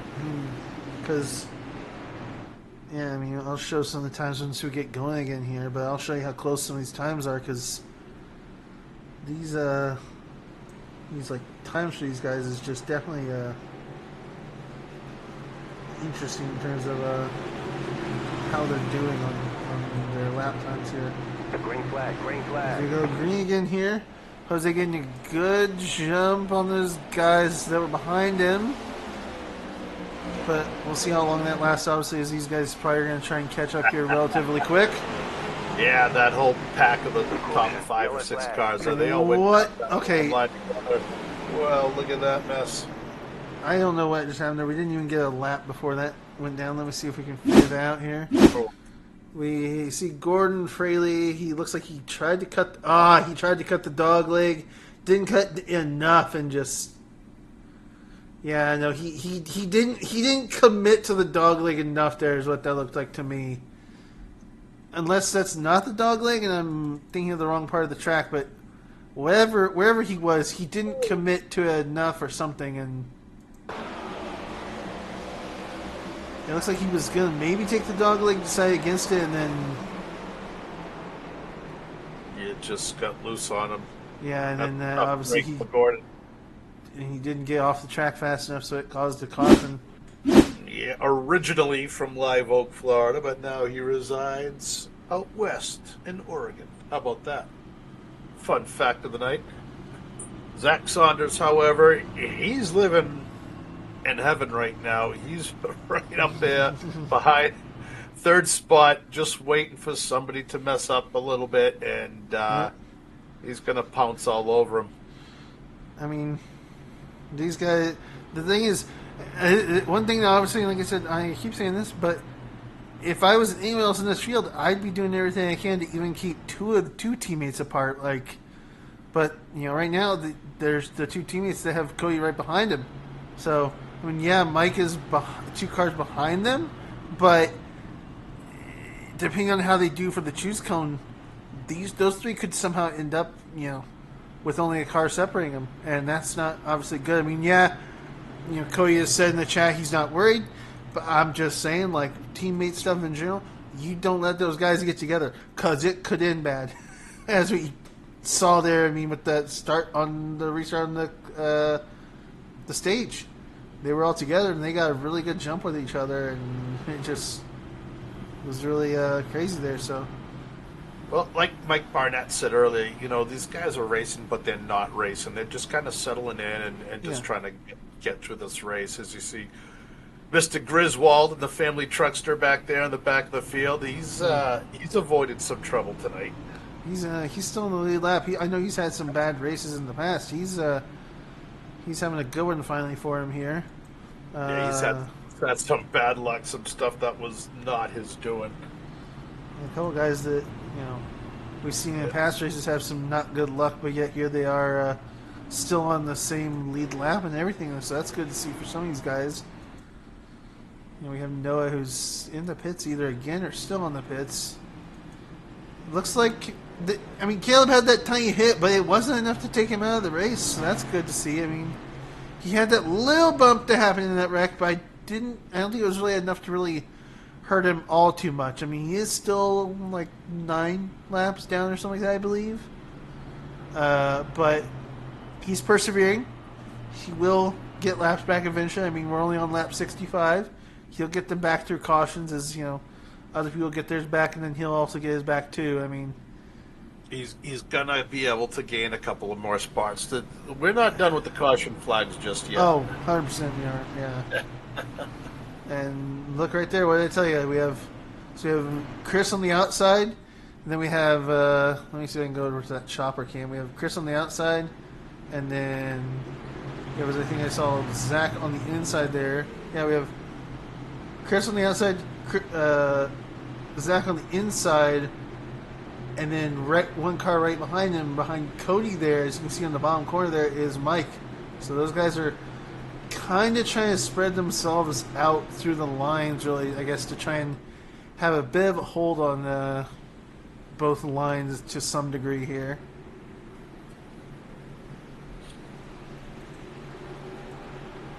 Unfortunately, we've said this quite a few times tonight. Is get ready to go green one more time. Green flag, green But flag. definitely probably not the last time either. Well, I think we had 12 the other night in the ARCA race, and what a start by Jose, Oh, man. wow. He got about The yellow flag is 3 or 4 Oh! car lengths right there. Whoa! We have a big wreck man. right there. What just happened? I believe I saw a car I didn't want to see in that race, or in that wreck there, just have something happen, but I don't know what exactly happened there. Is it with this? Let's see, because... Or was the wreck already happening? The wreck was already happening, it just didn't... Okay, we need to go to Cody then. Alright. Let's see what happened, because I see Cody... Oh, there. I see Cody man. going, so let's see what happened then, because it looks like it kind of stemmed from, it stemmed from Cody here. So he took off. Let's see if we can do this. So he took off. I'm trying to get this to be like slow-mo at the right time here. So he lost him with dog leg. Got hit by Mike Burnett there. Mike tried to go back up, looks like, to get away from Cody. Couldn't collect himself well enough there. Hit Archie. And then with Cody just being in the middle there, he started collecting cars that were trying to check up. And oh my gosh. Well, that might not be the best thing in the news for some of those guys there, for sure. I mean, somehow in all that, Jose still obviously has a lead because he wasn't back there where that wreck happened, even though it happened technically right behind him. So yeah, too close for me to want to be, that's for sure, and unfortunately it took out some good cars, and a couple of them I had just talked to, but I'm looking around at our top 10, and we got some cars up there. Nathan Campbell's in our top 10. Then we got Rabbit. He's sitting there in 9th spot. And let's talk to Rabbit. Can we get a hold of Rabbit? Is he in the chat room anywhere? Vince Mitchell? Do we have a Vince anywhere? Let me see. Let's see. Vince Mitchell. I do not see. Oh, wait. Oh, there he is. Way down there in the Uber Motorsport. The Uberman himself, one of the Uberman people. Now let's talk to him real quick here. Let me see if I can't get him up here then. Hey Vince, it's the boys up in the booth. You hear us? Yeah. How we doing? Better question is how you doing tonight, because this has been quite the race for you. This 96 3-Chi machine has been through the ringer, let me tell you. That's an understatement right there. Oh my gosh. Yeah, I was driving an open wheel modified earlier. Shout out Ray's Peasant. Yeah, we saw that. Even Bill made that comment. He goes, "That looks like a modified car right there." I had a pretty decent qualifying lap, better than I actually thought I was gonna get. And then, it was a really bad showing. I ran to the back of trying to avoid the lucky duck out here, number 22, trying to spin out early, But yeah, it's just been a battle of attrition trying to get this car back to the front, try to get some stage points, and try to squander whatever we got here. Now, let me ask you a very important question. The nickname Rabbit, does that come from Super Troopers? No, unfortunately it does not. It comes from a group of Xbox buddies. That's just my gamer tag. I mean, I've had that for at least almost a decade now, so I mean, it's just kind of stuck since. Alright, well at least it's not from the girlfriend. Well, hey man, you're about to go green. Good luck, man. Have some fun out there, and don't give up. You're gaining on them. Oh, I'm not gonna give up. We're gonna see what we got here at the end. Well, eventually. Alright, buddy. Take care. Good luck. Thank you. We're going back down to his team there, but yeah, that was green. Right as we go green here. Yeah, look at this, lap 71, the green flag comes back out, and we still have about 29 laps to go to that halfway mark, and so far this has been a caution-filled race. These guys, hopefully now they're going to settle down a little bit. Oh, boy. And that's not even the stage caution either, because stage caution is lap 90. Yeah, and I can tell you right now as well, if we had the radio on, I can tell you we would hear a lot of probably pissed drivers, because we have had multiple times of this where we have not even made a lap around the track before we have a caution. Yeah, and I don't even know what caused it, because I'm not seeing anything on my events. So yeah. Well, we had something happen down the back straightaway when they came off, and right as soon as we went green, there was a big kerfluffle of ice, cars spinning and everything, and going smoke in the back of the field, and then it didn't go anywhere. So, unfortunately, another quick one. Yeah. Well, we shall see how this goes here. I mean, yeah. Hey, let's talk to Corey Mott. Look at him. He's on 25 spots. Where's he at? There, Mr. Corey Mott. Yeah, let me also switch over to the zoomed in so we can see his car there. Let me go find this man. Let me see where this man is, Mr. Corey Mott. Where's his team channel at? Gotta find the man. There he is in that top tier. Let me go grab him real quick then. Throw him up here. Hey Corey, it's the guys up in the booth. You hear us? Yeah, I'm here. Oh no, you don't. Oh no, what? I'm not even gonna ask. I'm sitting on a 16X with 0 seconds of damage because people just kept running me over in the first 25 laps of the race, and now I've worked myself up to 8th, and I feel like I can't even race. Yeah, well, there's a lot of guys behind you kind of with the same frustration. You know, it seems like every time we start to go green, something happens in the back, and there's been a lot of the same cars. You've been caught up in other people's mess, but you're still running well. I mean, you're in 8th spot, so you're up 25 positions. So you're doing a lot better now than where you were when you started.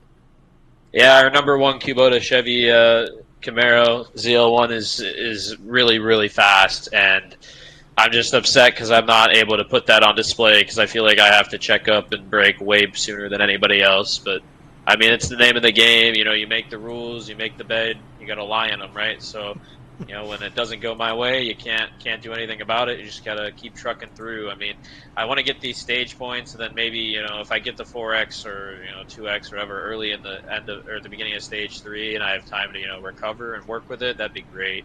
So I can actually have a chance to race at the end. But these stage points are so integral for me after the way my race ended in Vegas last week. Yeah. So. Yeah, well, you know, buddy, don't give up. You're out there, and like I said, you can't complain when you're up 25 spots. I mean, you've been here before. You've had a hurt car before. You know what you're doing, and I have a feeling that you're going to be up a few more spots by the end of this thing. Yeah, car's not even hurt. Car's in pristine driving condition, as if we just took it off the hauler. So, I mean, we can win this race. It's just, you know, it's all strategy around these incident points and how we have to, you know, we have to get it at the right time. I guess that's the best way to put it. Yeah. Well, I'm sure there's 7 drivers in front of you that do not want to hear that statement you just made about your car at this time of the race because you're always fast, and we've got a lot of fast cars out front. So. Hang in there, man. We're almost halfway, and good luck, and hopefully we'll talk to you at the end of this thing. Hey, thanks, guys. We'll see ya. That is a scary statement by that gentleman. My car is in pristine condition. But he's just gotten checked up a lot. Yeah, not something you want to hear. No. But I gotta say, I mean, I feel bad for him because...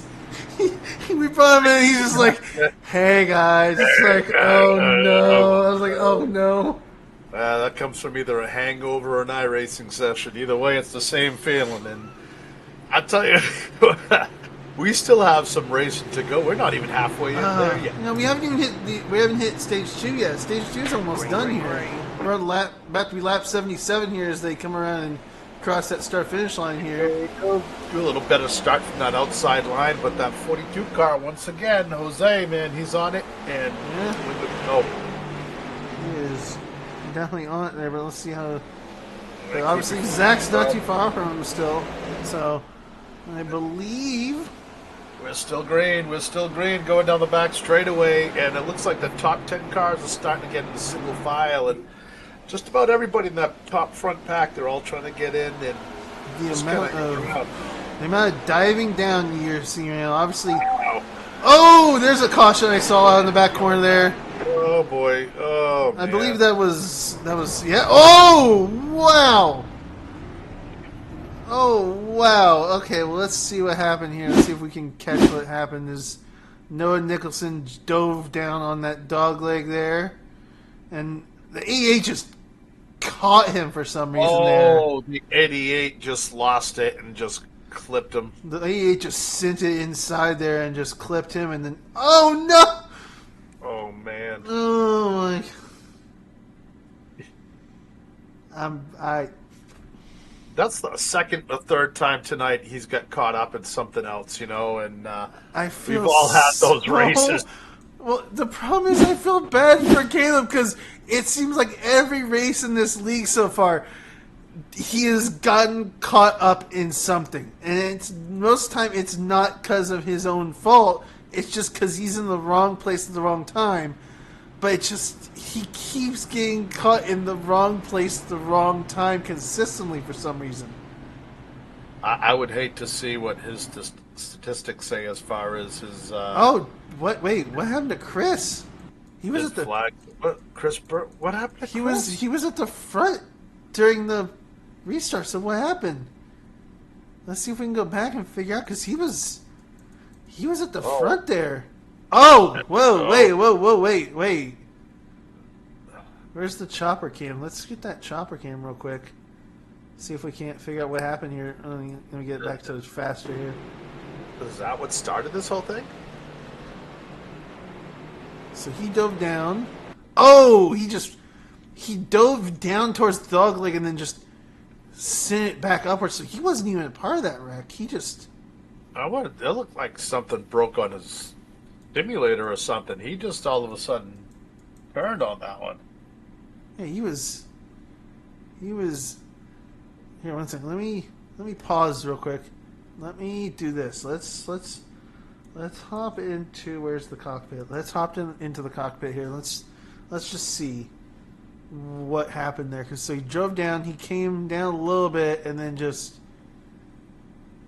What the? He just sent it down a little hard there and all of a sudden just.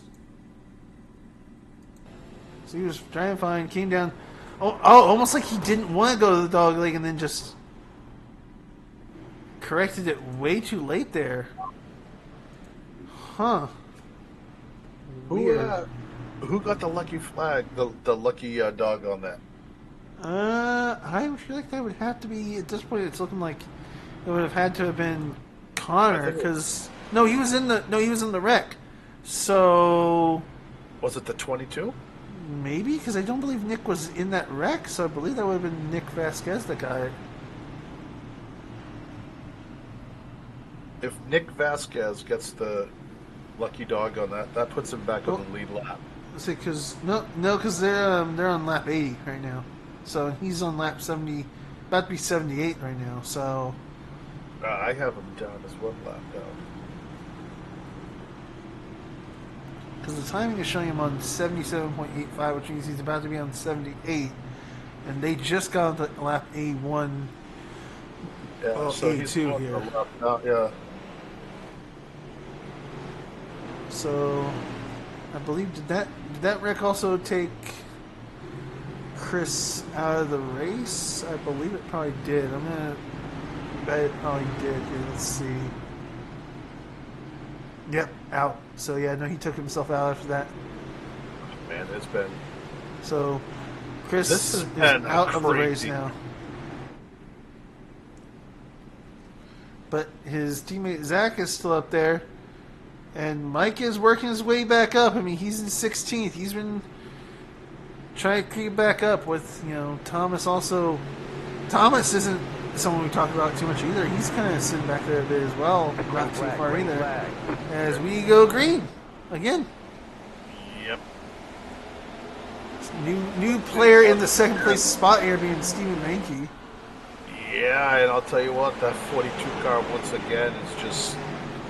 He got such a great jump on that green flag, and he's really comfortable where he settles. Helps him. Come on, guys, make it through there. Look at who's making his way up here. Yeah, like I said, Corey Mott, he said his car was perfect, and you're gonna start seeing that coming up. We're almost at the halfway mark. And when he decides to We're about 5 laps from the stage caution here as well. So. But watch Corey Mott's line. He has a very conservative line. He's kind of driving through the middle of what would be 1 and 2, and then Yellow flag. he's not hitting that dog leg. He's Whoa, wait a minute. What just happened there? We see that Nick also crashed apparently. Let's see what happened to Nick. So he tried to come down and he just his car just did not like whatever he did there around that turn, and We've seen a lot of cars clip that yellow line and spin out. Then what happened to Thomas and Mike here? Because they also showed up as being crashed. Let's see what happened with them. They were together. Thomas got a little loose and Mike clipped him, and then Thomas pinned Mike into the wall. Oh, man. Oh, my gosh. Wait, let me see that again. Wait, because I think... Let me do this. Let me get back a little bit here. We're going to pause. Let me switch to the far chase.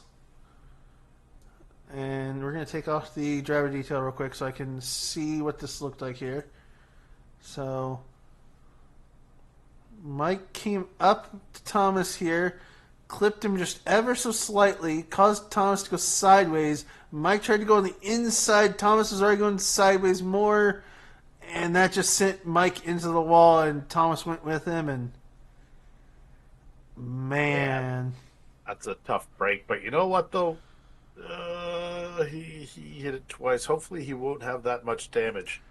Hopefully they both don't have too much damage. I mean, they both obviously have fallen back here. Unless did Mike call it? I believe.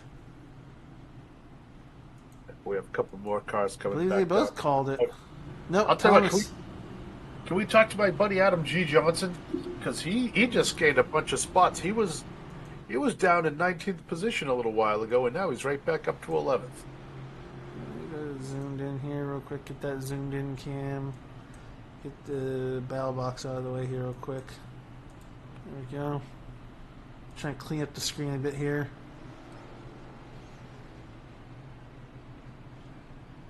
And it looks like also with the thing that happened with Chris, he said that that having crashed on the wall during the caution wasn't intentional. His hand slipped while cleaning his VR apparently. So that's what happened with him there apparently. Yeah, I was going to say, it looked like something happened to his rig or something at home. It just all of a sudden turned up. Yeah, he said he basically was trying to clean his VR off, and one thing led to another, and that's why he kind of just did that random hit into the wall. And I don't see Adam Johnson anywhere, actually. Zack Johnson. Yeah. I'm not seeing your Guild by Adam anywhere, looks like, so. He must not be on.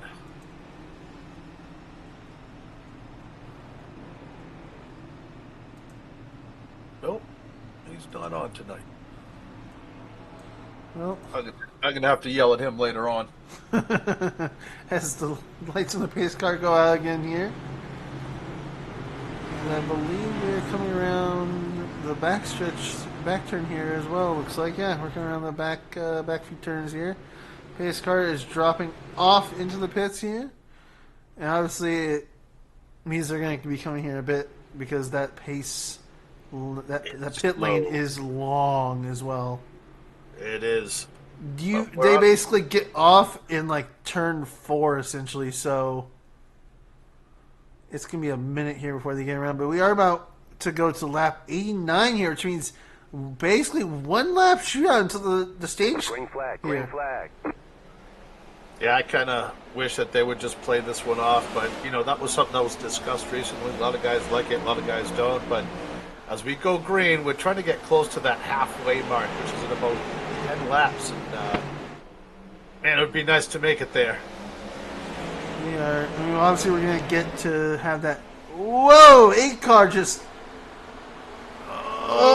He saved it. We're good. There we go. We're gonna stay green, hopefully. Yes, Yep, we and are. here's lap 90 right here, which means we're gonna see the people that get stage points here, and I would think to say that Jose's gonna get a second stage win here.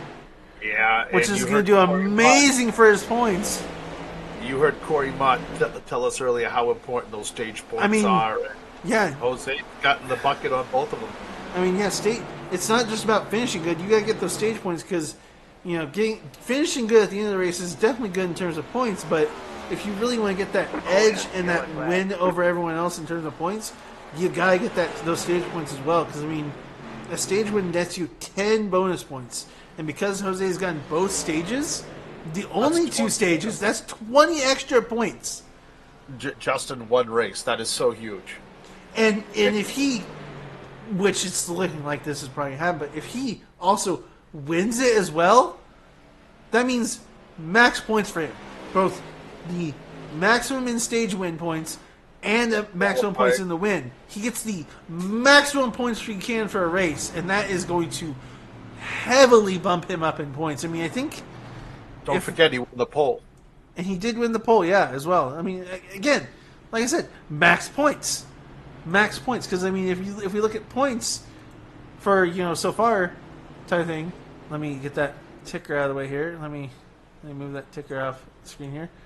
I mean, Jose is down there in 17th with 52 points. You already had 20 of that. He's at least going to be jumping up to, like, above Stephen Menke there, who's at, above Joe Wright, actually. Yeah, and not to mention the fact that if he wins this race, he's automatically locked into the points. So into the playoffs, yeah. Into the playoffs, that's right. So, which, I mean, I guess that's why also Chris probably also wasn't racing too hard. I mean, he was obviously trying to race, but the thing is, yeah, he's in the highest in points right now, and he didn't obviously finish this race, but he's locked into the playoffs. So, like, you obviously still want to race, and you still need to participate in races, obviously, to be eligible for playoffs. But, like, for guys like Chris and anyone else that's won races this season, they don't have to race too terribly hard because they're already in the playoffs. They already know that no matter what, hey, I get to race in the playoffs as long as I just keep racing in general. So that's right, but so do you, at that point where you're locked in, you have nothing to lose. Yeah. What change does that change your attitude as far as points go? You don't need the points anymore. So are you just in it to win it, or? I feel like at least my mentality would be that if I have teammates out there on the track, I'm going to try and push them to points or a win. Because if I know I'm good, I don't need that win technically, but I want to try and get any teammates or maybe any other people that I know are like good friends of mine out on the track to a good, either points in general or just a win for them. Because if I don't need the points anymore and I know I'm locked in, I will just go ahead and push anyone I know that is a friend of mine to better points, to that win. Look who we have out front right now. Cameron Romano. That's a name we haven't talked about too much tonight. No, and we should be because he's up 12 spots. So, I mean, the number 55 car has been flying today, in plus 12 on the position meters. Good for him, man. And, another person also, Justin Noll, he's up 33 positions. So. And then back in ninth, you got Corey Mott, 24 positions. You got Thomas Wolfe with 19. I mean, some of these guys have just they've killed it as far as gaining positions. They're guys that are should be very proud of themselves right now. Yeah. I'll tell you this: one thing I'm not looking forward to, both for these guys broadcasting it and for me racing it, is Bristol week. That's next week.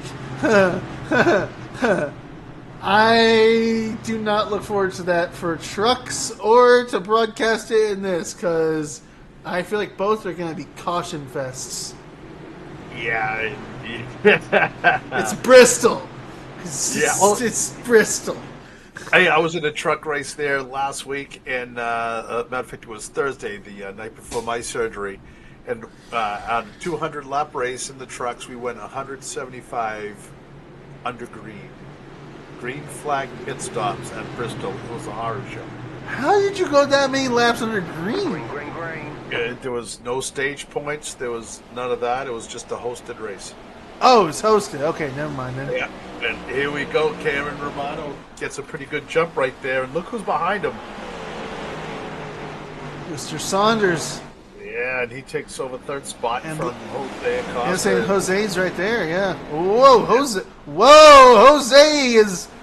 Uh-oh. Uh-oh. Come on, oh, buddy. no, Jose. How many... Wait, I do want to look. When was the last time you pitted? Oh, he pitted back on the same lap as everyone else. So the only person that actually hasn't pitted as recently is Cameron. He pitted back on lap 58, whereas everyone else was on 92. But I would love to know what happened to Jose there because he just lost it. It looked like he just didn't get heat in his tires, and now he's in the middle of the hornet's nest, which is not where you want to be, especially when we've had as many cautions as we've had. And, man, that is a tough break for him. But, hey, we're still not halfway through this race yet, so he'll be back up front by the end of the Oh, my race. gosh. I can tell you as well that probably a lot of drivers saw Jose drop there and probably were like, oh, here's my chance to move farther up. Like, That's right. And now you see Adam Johnson. He's starting to get a little more racy up there, and he's fighting with Corey Mott. Adam was back in 19th position a couple of cautions ago. So, here we go, Nick Vasquez again. apparently so. Let's see. He got a little squirrely there and just. Again, it's like the track is changed, and these guys, I mean, he just lost it coming off the corner. That's not something you see out of Nick Vasquez. Yeah, that is definitely. Let me check something here. Let me throw this battle box away real quick. Let me pull up the weather. Let me see has it changed at all. I mean, the track I think has definitely gotten hotter because I believe it was at 97 during when we were in practice there. So, But we've had a shake-up up in the front of this pack. Zack Saunders is now leading with Mr. Menke behind him. yeah.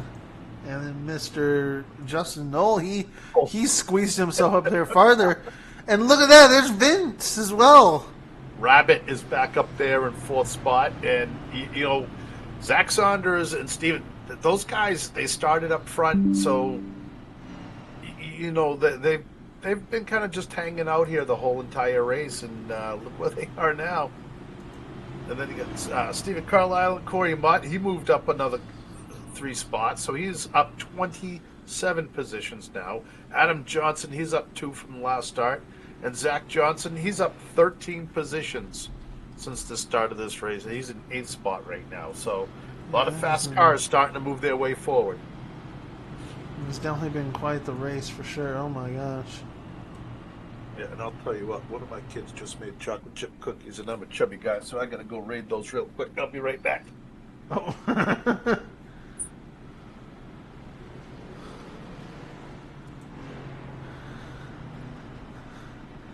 Are you saying you're going to pull off here, Caleb? Because you seem like you're okay, unless you're saying you got so much damage you need to drop off. And also, yeah, Chris, I didn't see your message in chat because I guess I didn't have the chat, so. Hey, I was just saying, Cody, that, for me at least, if I obviously have already got myself locked into the playoffs, then I don't need to race too terribly hard. Obviously, I'll still race hard, but I don't need to race too terribly hard at that point then. But that's just me.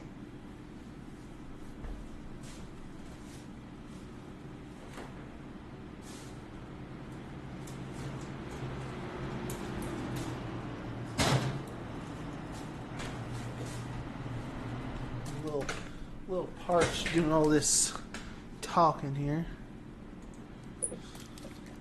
Trying to get myself a drink here. I'm a little parched. As the lights go off on the pace car here, and we're getting racked up and stacked up again here as we're on lap 102 out of 200 here. We finally made it. I've got chocolate chip cookies, and I am happy. Let's go do this. Let's get a green flag run in here now.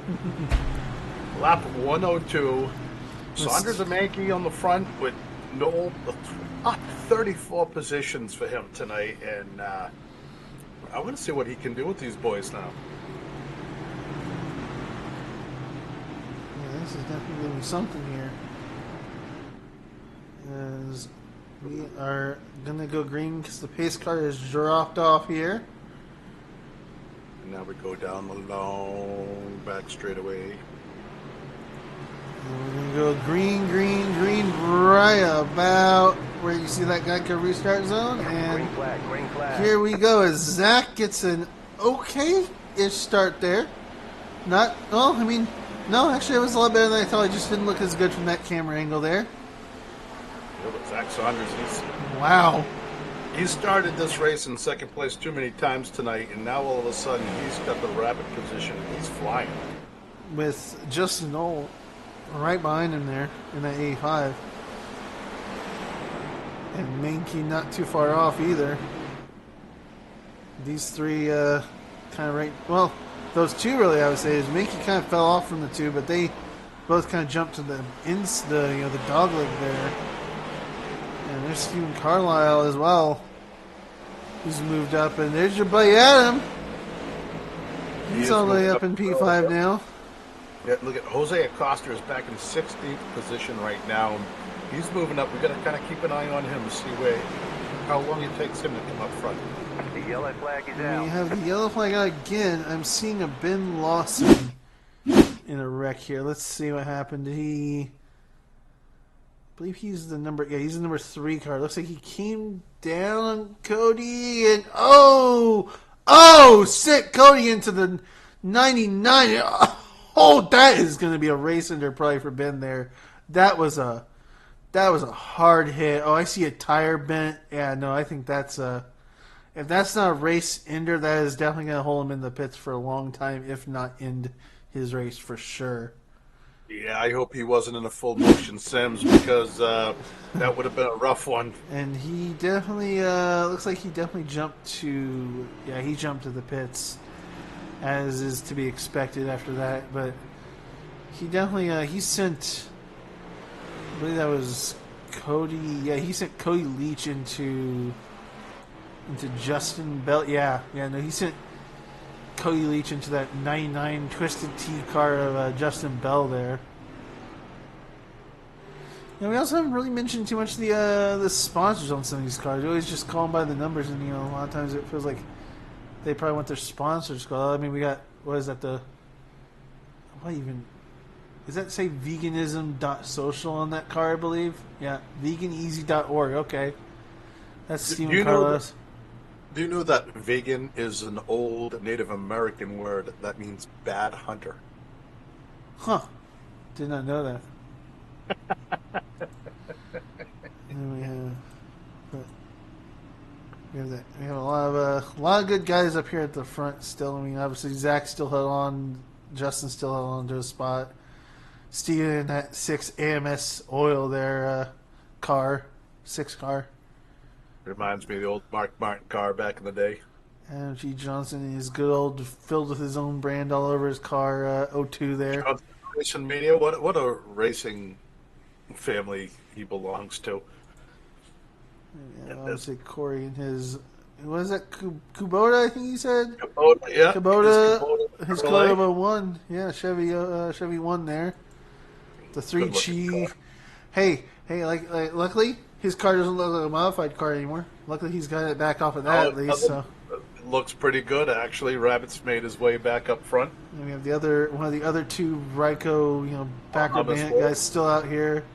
Yeah, we haven't talked about Thomas much, but he's Thomas Wolfe. He's been kind of in the back of the pack. He's really moved up here after a lot of this stuff has happened. He's just kind of snuck forward there and put himself in a pretty good position. I mean, hey, that's always a good plan. Just kind of hang out in the back, let people wreck out in front of you, and as the cautions happen, you'll just slowly, surely inch your way up farther. And now he's in the top 8. So look back in the 13th spot, up 17 positions.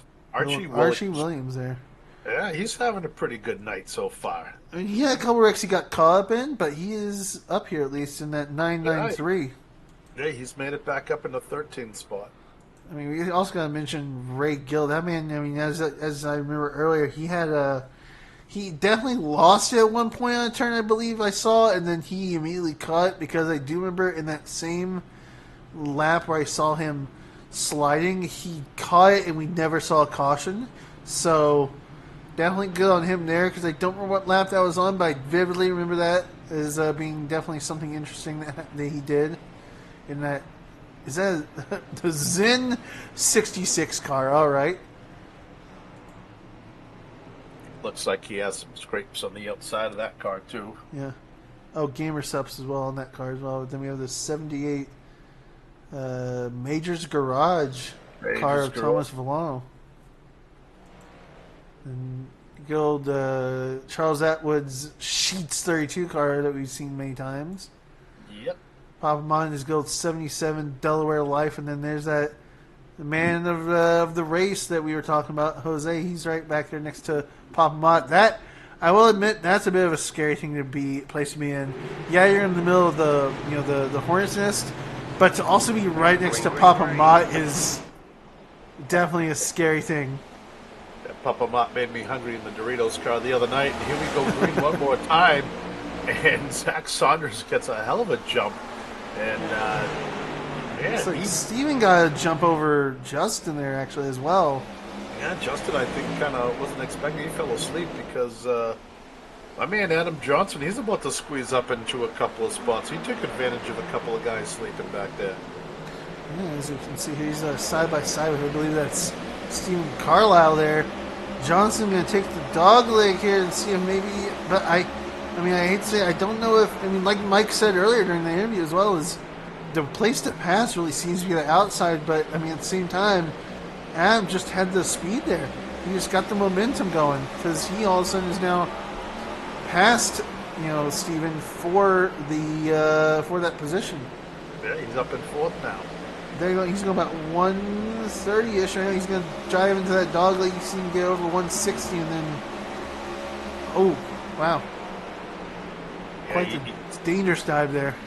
Yeah, you can see that car bouncing around, and I particularly, I'm not a fan of that tri-oval there, and but again, I'm not in the race tonight, and there's a reason for it. So, yeah, I'm glad I'm up here and not down in Phoenix. Hey, I'll say this also. I'm glad that in real life they didn't take the trucks here because I don't know how I would feel about this track and the trucks. So, I got an off week this week. I didn't have to do any race this week, luckily. So, I'll tell you one thing I was excited about. I saw the real trucks practicing at North Wilkesboro. Oh, saw a video of that today, so that's good to see. But look at Justin Knoll in the 85 car. He's running pretty smooth right now. It doesn't look like he's pushing his car at all. He's just kind of hanging out, doing his own thing, and he's looking a little racy with 80 laps to go. Yeah, a little over 85 laps. Zach's definitely keeping a good distance though from Steven right now. He's keeping well over half a second. 0.65, 0.60 roughly over Stephen Menke there. But let me jump back to some of those people we were talking about in the back. This kind of pack back here that has Archie Williams, Jose, all these guys here. Is he really a cattle farmer? Who? I just saw somebody. Who were you talking about before Archie? I saw you say somebody, and it was a cattle farmer. Stephen Menke. Stephen Menke, he really is a cattle farmer. Man. Well, Stephen, if you ever need some help, I know how to ride a horse, believe it or not. He also says his hometown is Amarillo, Texas. So yeah, it's quite fitting to see the word cattle farmer with a hometown like that. Again, any state that lets Marcus Luttrell have a zebra, you gotta love him. But Steven right now, he's running a pretty good race. He put himself in that position, and wow, look at that. He's about 0.75 seconds behind Zach, and about the same from Justin.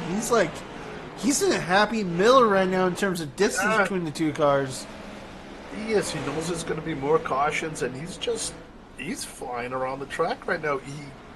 He's up 3 positions, so he was in the top 5 anyways in qualifying. And now, these guys that know that they're done with the cautions, they're sick and tired of it. Now they want some green flag laps, and that's what they're getting. And they're going to settle down for a little while, but we're watching these top 5 cars, and they're moving their way up, and these are going to be the cars that you're going to want to beat. Definitely, Justin's got to catch up to. No, Steven's got to catch up to Justin there, because he's over a second behind Justin there. But if he can get Adam and a couple other guys to maybe link up with him, then they could definitely catch those Just top three. Absolutely, and like there's got to be more cautions as well. But look who's up into the 10th position already. Jose Acosta working his way back up. He's moving up with Zach Johnson right now. I would say his best bet is probably just to link up with these guys and just stick with them until he feels like he can make that move. Because the last thing you want to do is get too racy and lose even more positions again.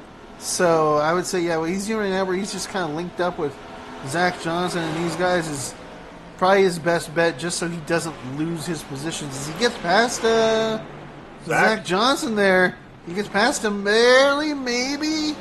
No, he cleared him. He cleared Zach Johnson, so he got up one more position here. Yeah, so that's not a good sign. Ooh, we just saw one car blinking away. That's never a good sign when you're trying to work your way up, the car in front of you disappears on you. Rabbit, man, hang in there, brother. That Elkhart, Indiana. Yeah. Man, there. Have you ever been to Indiana? Been to Indiana, live in Indiana, so. Oh, okay. That's what happened. If you've seen a cornfield, you've been to Indiana. That's not an understatement. I hate to say it.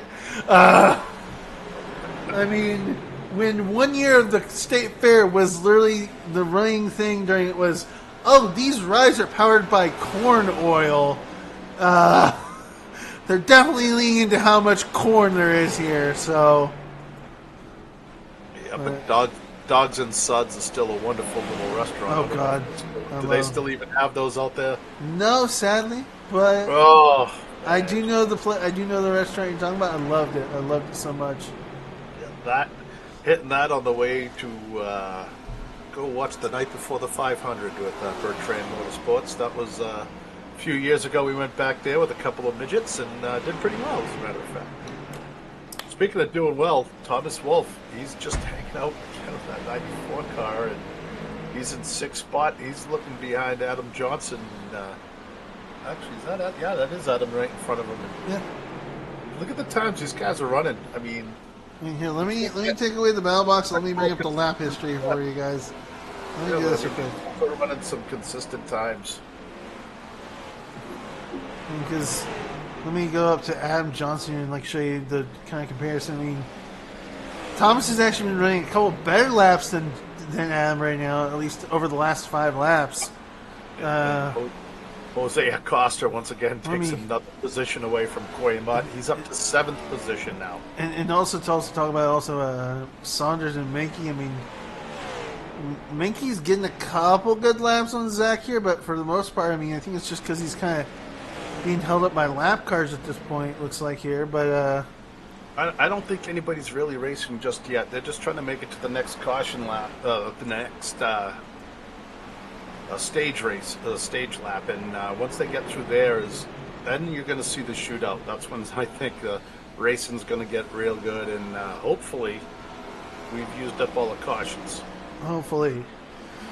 Just kind of running through a couple of guys here, just trying to see their lap times here and see how much they are compared to the person in front of them here.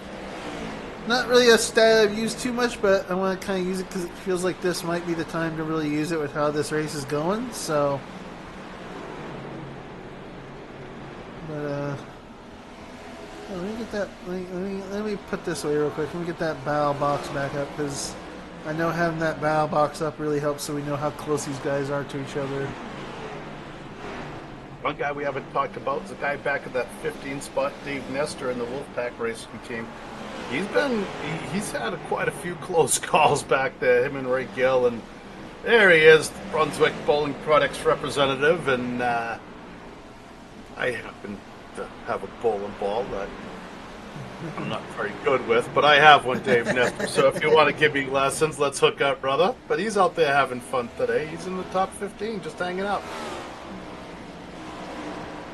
Ray Gill in the Moonshine Motors Club car, that's another one that's been hanging out today. He's the 14th spot. Oh yeah, Ray Gill's still holding back in that 66 car back there. Yep, and Corey Romano in the 55, he's up to 11th position. He was leading earlier and kind of slid back on that last caution, but we're getting close to the end of this one, and he's up towards the top 10, so impressive run from him this week. Brandon Mosby got past Cameron, actually, it looks like, for that P11 spot. So. Yeah. But it doesn't look like Cameron's going to go down without a fight, at least here. No, these guys are just kind of settling in and just trying to get these laps done. But we're going to have to keep an eye on those two guys by the end of this race. Look who's behind them is Archie Williams. Archie. Whoa! Yellow flag. Oh, hang on. Oh, wow. That was... All right, let us catch that and see if we can see what happened there exactly. Was that the looks guys like- we were talking about? Yep, again? it was. Was. Oh. As Cameron sends it into that dog leg there, tries to catch it. Archie got caught up in that, and they Oh, man, just went guys. flying there. I am the kiss of death tonight, I think. They say there's such a thing as commentator's curse, and if there was a night for that to be happening consistently, it is tonight. Because, oh my gosh, we have... And these guys obviously are going down pits. You know, it's been a couple laps. A lot of these guys haven't pitted in since lap 92, so not a surprise to see a lot of them coming in here to go ahead and just get their needed pit stop, if you will. Yeah, and I tell you, I don't think I want to talk about anybody anymore. I got an Uber driver that wants to drop me off in the dark section of town where I'm not going to come back from. I've got a couple other guys I mentioned. Next thing you know, within a couple of laps there in the pits, and I'm going to talk about the ARCA race some more. So, but obviously, this is also a good chance for people like Caleb, Mark, and those guys. They're obviously down in laps. They're out on the track still, to just get their laps back right now since we're under caution. Yeah, let's talk to Zack Saunders. Can we get a hold of Zack? Can we get a hold of Zack? Let's see. I mean, he probably should be sitting down. Oh yeah, there's Zack. Yeah, we can talk to Zack then. Let me get this man up here real quick. Hey Zack, it's the guys up in the booth. You hear us? Sure do. Yeah. Hey Zack, man. I mean, what's it like in the front of this thing? Pretty clean. Yeah. Really clean. Everyone's being pretty smart, and I'm really enjoying it. I'm just trying to get through this. Chaos has been a challenge just between all the restarts and having to stay on your game for each restart. But Yeah. no, it's going pretty good right now too. Yeah, you look at the cars behind you. You know, you started up towards the front, so did Steven behind you, and then you've got Steven Carlisle. He's up 16 positions since the beginning of this race. And have you been racing with him at all, or has he just been behind you so far?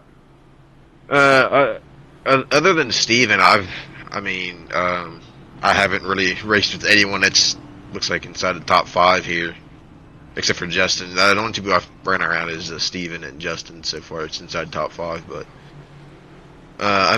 Steven, he's a good guy. He runs you really clean. He doesn't try to do anything dumb with you or anything like that. But so if he gets up here, I won't be mad to battle him or anything like that. Yeah, well, he's coming. He's, like I said, he's up 16 positions, and he's been very consistent, very fast. And a lot of you guys in the top 10, you've kind of flip-flop spots a little bit, but you're all running real close times. Is there anybody in particular that you feel is the car to beat besides yourself? If I'm worried about anyone, I'm really worried about Steven and Steven. The Steven show there. Menke, he was just, if I have a mistake, he's there. That's the big thing. And then Steven's usually really good on the long runs and stuff like that. So definitely got the hands full between the two Stevens and even Adam and Justin. So yeah, well, you're about to go green, buddy. The lights are off, and we'll see you soon, and hopefully we'll be talking to you at the end of this thing. yeah, hopefully. Thank you. We'll see you. Bye. There we go. All right, I got him back down there. All Yeah. right. Zack Saunders sounds very calm. Yeah, he's usually pretty calm. I'll admit, like he's not one to get too worried sounding. Green flag, green flag. As obviously we're going green here. One more time. He's taking off obviously in the front again here with the Stevens, like he said, right behind him here. Yeah, and he took that low cut right through there as See somebody coming out of the pits there. That Oh. was a little closer than I wanted to Look see. who's But also moved his way up as well after that last caution, That's Mr. right. Jose. Jose in the 42 car is right back up there, and he's not done yet. No, he said I may have lost earlier, but you can't get rid of me just yet, boys. He's a motivated individual in that 42 car, and he just already went up to P5. teammate. Yeah, he's liking the jump on this restart here so far. Let me get that battle box back up here. Because he is, oh my gosh, he has made another move. He got past Steven. Sorta. I think, no, he's, Yellow flag is out. and we have another caution. I see, oh, okay, I see who might have wrecked here. Looks like Daniel, did he send it in too hard here? What happened? Let's see. So you had this car that was coming out of pits here. He came up, and Daniel just, that part of the track is just, seems like it's killing people. I don't know if it's too hot or It's just, I don't know what it is, but coming out of that corner, we've seen at least 3 or 4 cars tonight do that exact same thing. I don't know what is with that corner. I think that's like, that's got to be what, like turn That's turn 3. turn Turn 3, 2. turn 3 or 2, something like that. Yeah, I'm not sure how they do it anymore. But Let me see this. Let me just. There it is, right there. That's the corner. It is right there. The one in the distance. So that would be turn 2. Turn 2. So then we're talking about. Oh yeah, right there then. Because I believe if we went back to that crash, and I pause it real quick. Let me pause it, and I get us the turn 2 camera here. Is this where we'll see it then? Let me see.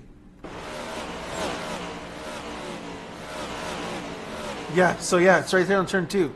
Yeah, as we just saw Daniel go flying down. So yeah, that was turn 2.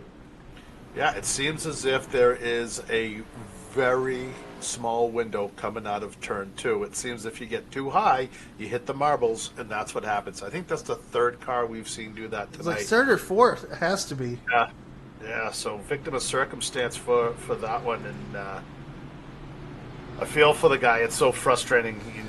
You just want to get into a rhythm, and then that happens. But it's what happens in the Circuit Cup Series. This is top division, and these cars are not easy to drive. I mean, to pull a bit of a gem out from the TCR series. Remember, me and Wes were doing that, the Sunday series with the touring cars.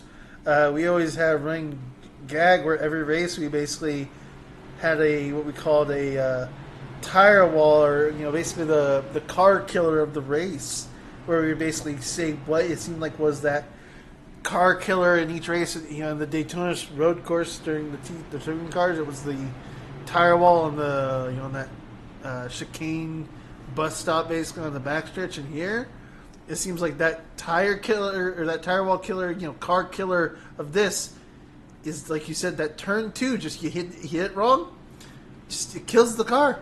Momentum's gone, traction's gone, and just you spin. You're just holding on. Yeah, that's just what it seems like.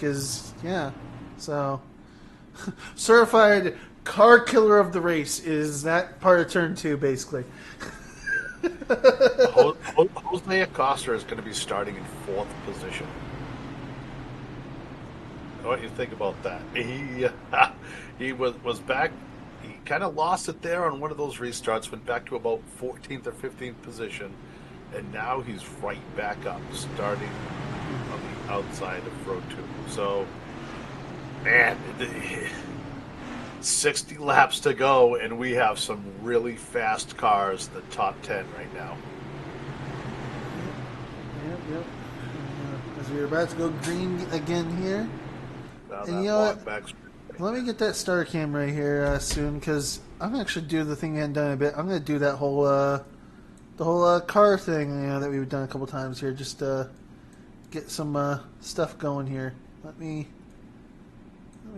get that little driver detail out of the way here as they come around, and then we'll get some turns here. Get those the parts going here with this. Come flying off a turn number. Well, look at him go. That is such a scary. When you're one of those cars comes with that tri-oval, you're just closing your eyes and hoping for the best. And look at him coming through. Now let's see if anybody gets up in that gray area. See if we have any more problems coming out. Oh, whoa! Right there. I just caught it. Oh, wow. Right there, we had some massive wreck. But let's see what happened here as we're going to go into that slow-mo that I have so wonderfully here. It's 21. I think he lost in that same turn and took the 8 car with him. Oh. Man, it's just... Other cars trying to slow up, check up, not hit people, and... Whoa! It's not getting enough heat in their tires. Luckily, it looks like Cody didn't hit that man too hard, and the 90 car just stopped. I don't believe he actually hit anyone, so I think the 90 car just was able to stop just in time, basically, type thing. So let me get us back to live here. But that was certainly something I am kind of glad we caught it the way we did there, and not like that. It just we caught it because I was on those cameras there. So, but I'm sure these guys are not too happy, especially with the fact that a certain Jose Acosta has snuck his way back up into top 3 here. Yeah, that's not a good sign. He's we still have so many laps left, and he is already back in the top 3. Yeah, he's the car to beat, I think. Zack Saunders and Stephen Menke, you better hold on tight. The thing that is going to definitely play the interesting key here is where these guys go on choose cone. Is Jose going to get to move to that front of the outside line? Because if I was these two in front of him, I would make sure that they both take the inside and outside line. I'd make sure they don't let Jose get that anywhere at the front of the line. So I would say either Zach ends up outside or Steven ends up outside, but those two in front of him have to make sure that they do not give Jose the front of either line. Because if they do, you know Jose is going to just absolutely just rocket ship out of whatever spot he's in, whether he's inside or outside. Well, I got to be honest with you. You know, you want him on the outside, and I'll tell you why. He always does the dog leg. He always cuts down low and goes through. So if the number 6 car goes on the outside, if Menke goes on the outside, then you've got Acosta on the inside, which is where he wants to be. So if he's not going to make it in the front row, he's not going to be sad with 3rd spot on the inside as well. True. So you're thinking that basically the two in the front should actually stick both inside and force Acosta to the outside, which is not ideal for him. That's what I think. But I'm up in the booth. It's easy to be a couch quarterback up here, you know. And, I know. But hey, if I'm a driver, I am going to do everything I can to make him uncomfortable. There's our decision right there. They let him be on the inside right there. It looks like. Nope. They went with what I was saying, which was to block him from getting anywhere on the front of either row. But I think you're going to see that 42 car take over to that 2nd spot real quick. So it's one of those things. Damned if you do, damned if you don't. I mean, yeah. I guess we'll see here. Yeah. So. Yeah. Well, you know what though, Zack Saunders. Oh, there is no choose. Oh.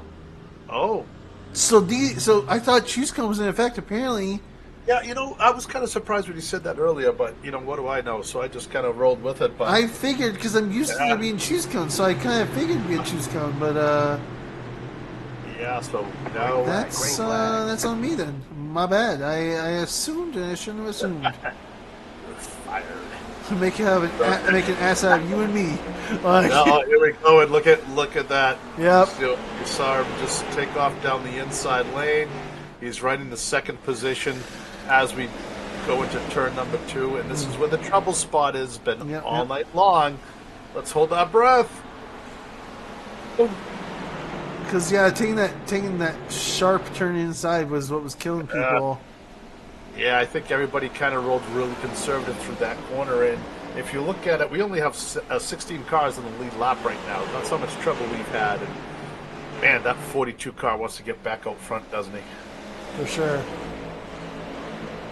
Now Zach has his hands full, and Steven's kind of in a good spot back there in third because he's praying that these guys get together. Yeah. I mean, like I said, you definitely want to, if you're anywhere behind anyone at this point, you want to hope that maybe you and like a couple others can link up so you can just get away from everyone else. Like, I know that obviously, Steven and Jose want to get the win, but like at the same time, I feel like they would also want to try and link up with Zach and see if they can't just absolutely just fly away from the rest of the pack here. Because if they can link up, then the rest of the guys behind them can't even catch up to them. Well, I tell you what, Adam Johnson, he's kind of floating back there in the fourth place, and he's letting that gap get a little bit too big. I don't know when the last time he pitted was. I don't know if he's getting loose or tight, but he pitted on lap 131, which yeah, it's only not that long ago. So, but yeah, he's running pretty conservative right now, and you mentioned earlier in the race we want to get to that last stage, and then it's going to be the shootout. So that's what we're looking for at this point.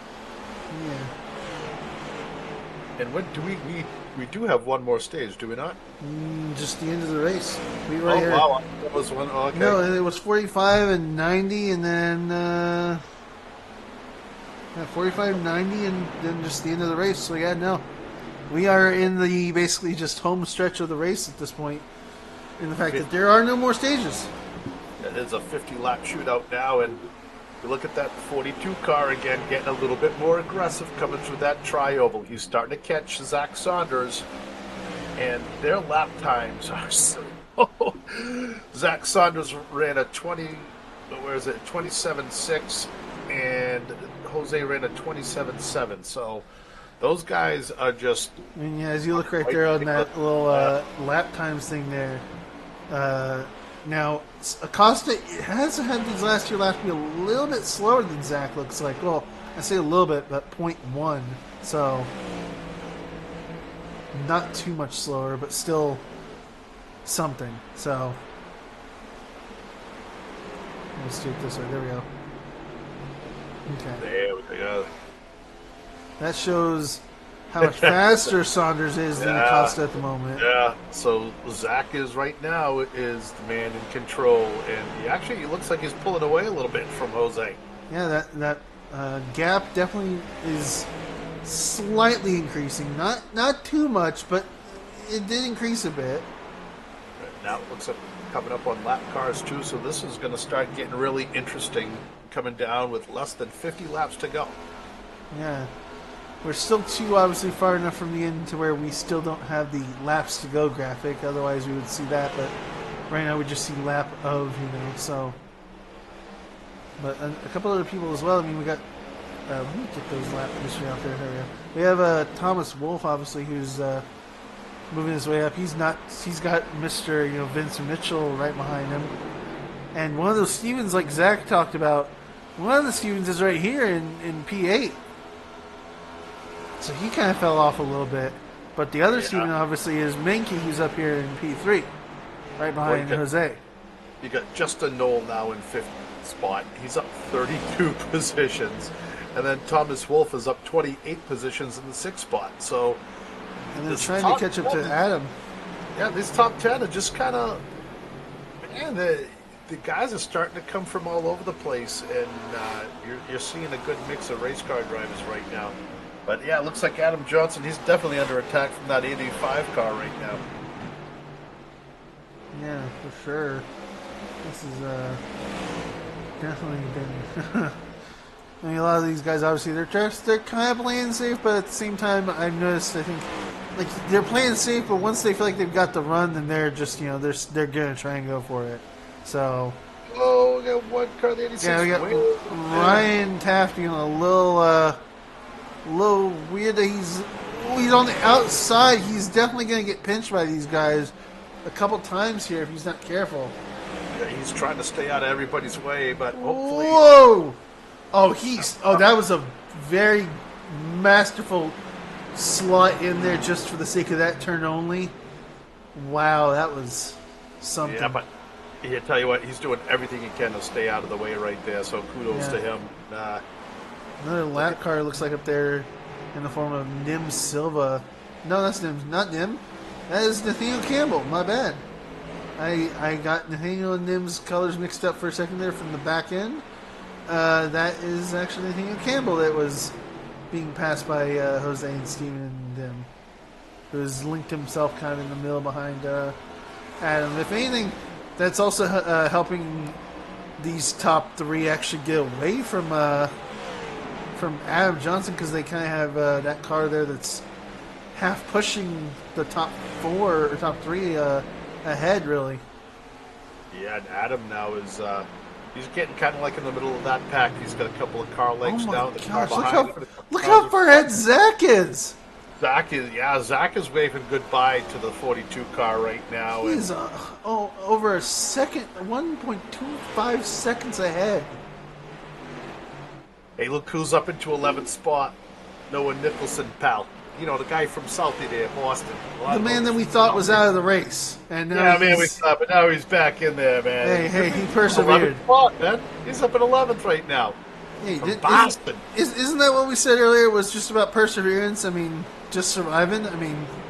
It is, and he's proven Boston strong right there. He's still giving her hell. And also, another fact as well is the last car that's on the lead lap technically right now is Mr. Garth Griswold over here. He's the last car that's on the lead lap.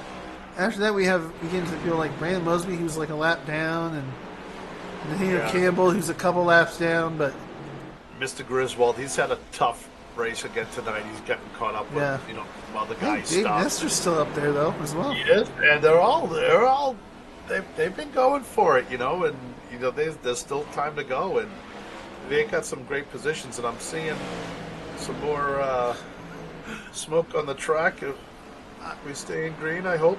It looks like Zach really is saying goodbye to the 42 Wolfpack Racing of Jose. Like, while we went away and talked about someone else to come back, and he is taking that lead and it made it even bigger now. Looks like. Yeah, he's just waving goodbye and. Caution, yellow flag. He's coming. Never up mind. Here. There goes that lead he had. We have a caution. It looks like in the form of Mac Fabian here. Let's see what happened. Did that same turn take him? Oh, he went to the wall and just... Oh, man. Scratched it, like scrubbed it hard there. Yeah. And is he going to hit the... Oh, no! Oh, wow. Wow, Mac Fab, and he just... He smacked those barrels with a little plume of smoke at the end there. Let's get that again from. I want to get that from right here. Actually, let's see how that looks from here. Oh man! Oh wow! That was. That needs to be. I gotta see.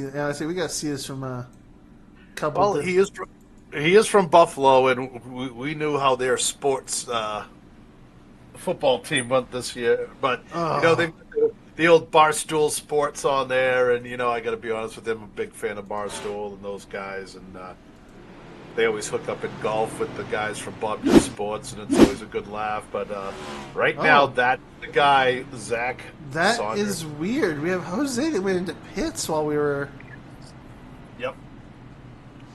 This is going to be the final adjustment. We had a couple people like Jose, Adam, Justin, Steven, Vince, Charles. They all went into pits. Maybe they're getting prepared in case there's an overtime. Now, are we going to do some of these guys have enough fuel? Now, we know Saunders stayed out, Menke stayed out, Wolfe stayed out, and Corey Mott stayed out. Corey Mott is up 29 positions. He's back up into 4th spot. Zach Johnson, he's in 5th. Look Look at how many spots those three guys alone. 31 spots, 29 spots, 16 spots. These guys here have passed more cars than a Massachusetts State Trooper. I mean, I don't know how they managed to get up that far, but there they are. And, man, Corey Mott said earlier that his car was very comfortable. So, Yeah. that's not something, I haven't forgot about that, but we're about 35 laps to go, and 34 laps. It's going to get interesting. And I'll tell you something else. My headphones are beeping, so I have to go grab my charger real quick. So stand by. It's been such a long race. Headphones about to give out. But yeah, obviously we have had quite the interesting race. I would love to know how much fuel obviously the guys in the front have since they pitted on lap 131. I don't know what the the fuel window is in terms of like how long they can go before they need to pit is. I wish I could tell you, but I do not know. So I'm not sure if the guys here they're still out, if they're going to make it to the end or not. Wouldn't be able to tell you honestly, so I'm not sure. But it looks like Zach has went to the inside, Steven has went to the outside, Thomas is on the inside here, with Corey Mott on the outside, and then Zach Johnson on the inside, Noah on the outside, Dave, then Jose, then Garth, then Adam, then Justin, Steven, then Vince Mitchell, and then Charles. But also, one thing I've also note too is, look on the inside line. Teammates, they're together. Don't know if that could be a good thing or a bad thing. It could spell something bad definitely for Corey and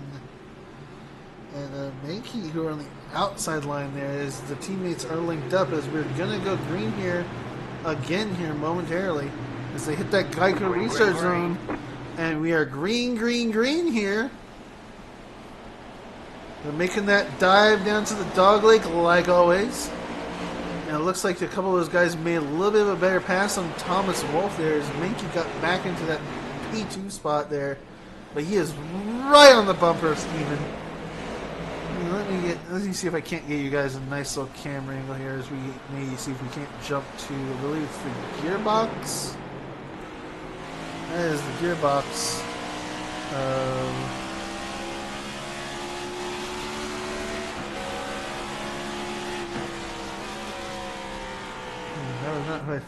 That was not what I thought it was going to be. I mean, it was the no. So what was it then? It was not. Oh, weird. Oh, it's because there's no one behind him. Yeah, that would definitely change things up. Yeah.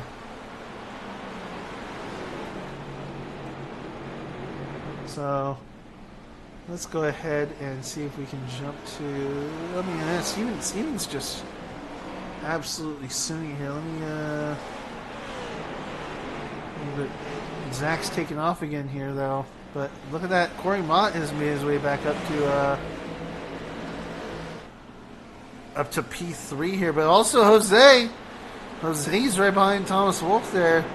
They got themselves a little train going there. But right now, I mean, with they being lap 170 here, they are holding on for dear life up there in the front with Steven and Zach. And Jose getting a little bit of a nudge on Thomas there. No. Whoa! He got a little bit of a nudge on Thomas and sent Thomas basically back a little bit there. He definitely took momentum off of Thomas and sent him very far back there. I don't know if Thomas will be all too happy about that because he had the momentum going and Jose just kind of cut in. I'd say a little too far there, and Jose might be getting a little aggressive with his driving now that we're getting close to the end here. I mean, he is right on the bumper here of our good old buddy Corey Mott here. As you can see there, he's not too far off of him. As he's right on that side of Corey Mott there, as you can see. He's right. Oh, that was the wrong side. Right. He was on this side of him, but it looks like in all my doing of that, he has gotten passed by Jose there. So I missed things while trying to be all fancy with the cameras, I guess. Well, these guys are putting down some serious race times. I mean, Zack Saunders just keeps getting faster and faster, it seems. He's getting away on that time for sure, again and again. But I would love to see if Thomas can get himself back up here after he had that bit of a nick from Jose.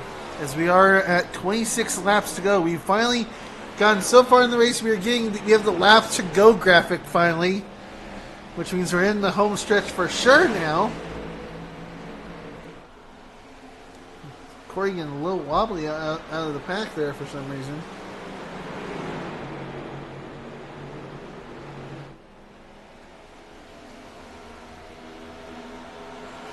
Not sure what happened.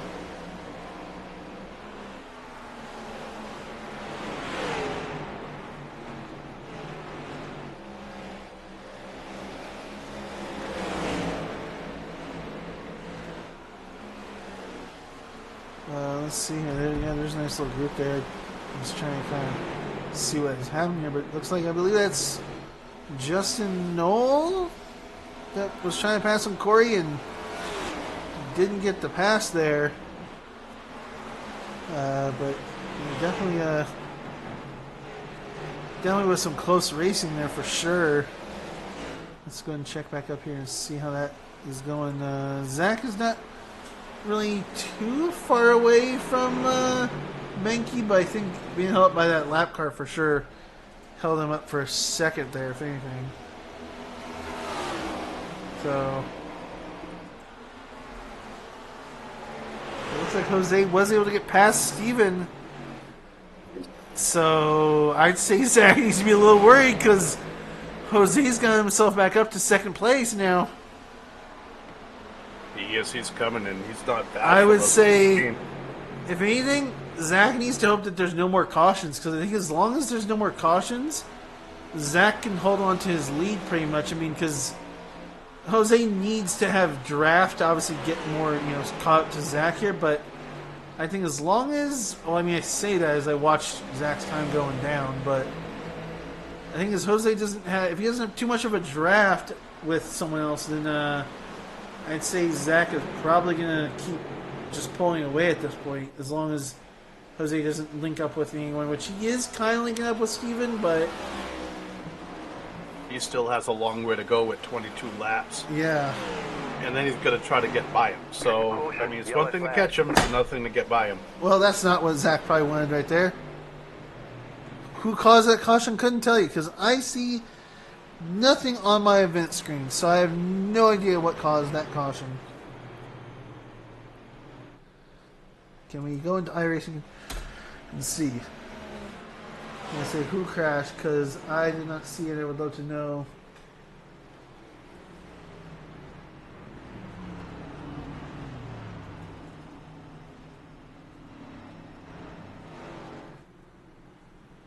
I'd love to know who crashed in there, because I can't tell you, because my event thing is not telling me. But it looks like we are seeing, funny enough, actually, we're seeing Zach and Jose come into pits here, looks like. So it doesn't even matter that the fact that Jose came in earlier. He's going into pits as well. Because I was thinking, he went into pits earlier. That's bad for Zach. But Jose went in as well. 20 laps to go. This is going to be interesting. And if anything, this could be good for these guys, because them having went in for fuel, they obviously are going to be prepared then at this point for overtime, which is obviously not a bad thing to ever be prepared for. Not especially after what we've seen in this race. We've seen more caution flags than green flags. I do believe they only have one green-white checkered, I believe. We do so many the series. 96. I'm getting told the 96 might have been something about 96, 96, 96 as I'm seeing from our race control. I'm not sure what 96 did. He looks fine, so I'm not sure why our race control would be saying the 96 there. I'm also going to check and see if we can tell if we have... No, so it's not telling us if there's anything in terms of the green white checkers, but I believe we only have one, so we'll see how this does, because obviously this is putting out Jose and Zach quite a bit back in the pack here. It's all of a sudden put Steven Carlisle, Adam G. Johnson, and Justin Knoll here at the front as a result. Yeah, now with 18 laps to go, how much fuel do these guys have? I think Adam Johnson should have enough fuel to make it. So everyone all the way back to Vince has pitted back on lap 164. Yeah, so they should be pretty good shape. Maybe. I don't know how many laps you get on fuel here. Oh, but with the caution flags that we've had too, is going to help a lot. So it definitely might be. I mean, I hate to say it, but I almost feel like it might have been a smart idea for Jose and Zach to have went into pits, because I'm getting the feeling that they realize maybe they won't have enough fuel with all the cautions, and they're playing the smart game that these guys in the front aren't. I mean, obviously, I hate to say that about people, but I'm just wondering if them pitting in now was them trying to make sure they had fuel, whereas these guys who did not pit didn't obviously pit, and now they're not going to have enough fuel here. Well, they're pairing up to go green one more time, but did these guys take tires as well, or did they just take fuel? How long was their pit stops? Let me see. Yeah. Pit lane time. Pit time. They were in there for about, looks like, about 15 seconds each. Yeah, so they could have gotten tires, but it's going to get interesting because here they come down the back straight. Just having enough fuel isn't enough. If you have fresher tires than people, you're set, basically. And those guys are sitting in 6th and 7th. Everybody in front of them has old tires. They have brand new sets. This is gonna be. If they have if they got new tires, then these guys are definitely gonna be able to pass everyone in front of them, for sure. Yeah, and here we go. As you see, Carlisle get a big jump off of that restart, and he's got to play the rabbit right now. He's just gonna take off and hope those guys get stalled out with the cars behind him. Look at that! Look at that! Zach already. Zach is already into P3 there. Wow! Oh! There goes Vince Mitchell. Oh no! Oh no! And I believe he kind of caught. Jose in that. I believe he caught Jose in that as well. But oh man! we watched. I believe that was. Yeah, Vince right there. That's Vince caught Jose for a second there. Everyone started to check up, and man, they couldn't check up in time. Oh, Caleb! Oh man, we weren't even talking about the man, and he. Oh my God! Caleb's hit everything but the pastor's car. I think he's been involved in everything. Oh my God! But and look who else, the 36, Davey Nestor, got involved in that, man. But like we said, Zach went in for that pit stop, probably grabbed tires, probably grabbed fuel, and before that caution came out, he got all the way up to P3. Jose didn't get as lucky, obviously, because he got caught but behind Vince Mitchell as he spun out. But now, that's definitely good for Zach. What's the damage on Jose's car? I mean, we can see if we can look at all. We can go to zoomed in and see if we can maybe see, but doesn't look too bad. But let me see. Where's the rear chase? Let me look at the rear chase. Let's see. Because he hit Vincent at the front. Yeah, so I'm not really seeing anything. So I don't. It looked like he hit Vince pretty hard, but I guess not. Then. Hey, it's better to be lucky than good sometimes. Oh, I'm not saying that it's bad. It's just weird because it looked like he kind of hit him a little hard there. Harder than that. Yep, yeah. definitely. So to see no damage is like a little surprising. Yeah. shambles? Who's in shambles? Shady Fonic. Who's in shambles?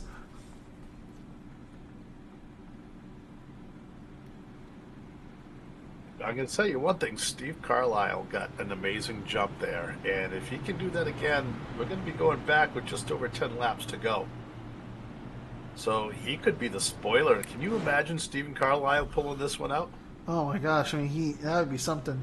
It'd be something just even to have Justin Knoll obviously pulling some off with moving up 35 positions in this race. So both those guys, 18 for Carlisle, 35 for Justin Knoll. Yeah, I mean, and Zach's at where he pretty much started. So yeah. But I mean, hey, I'll say this for Jose: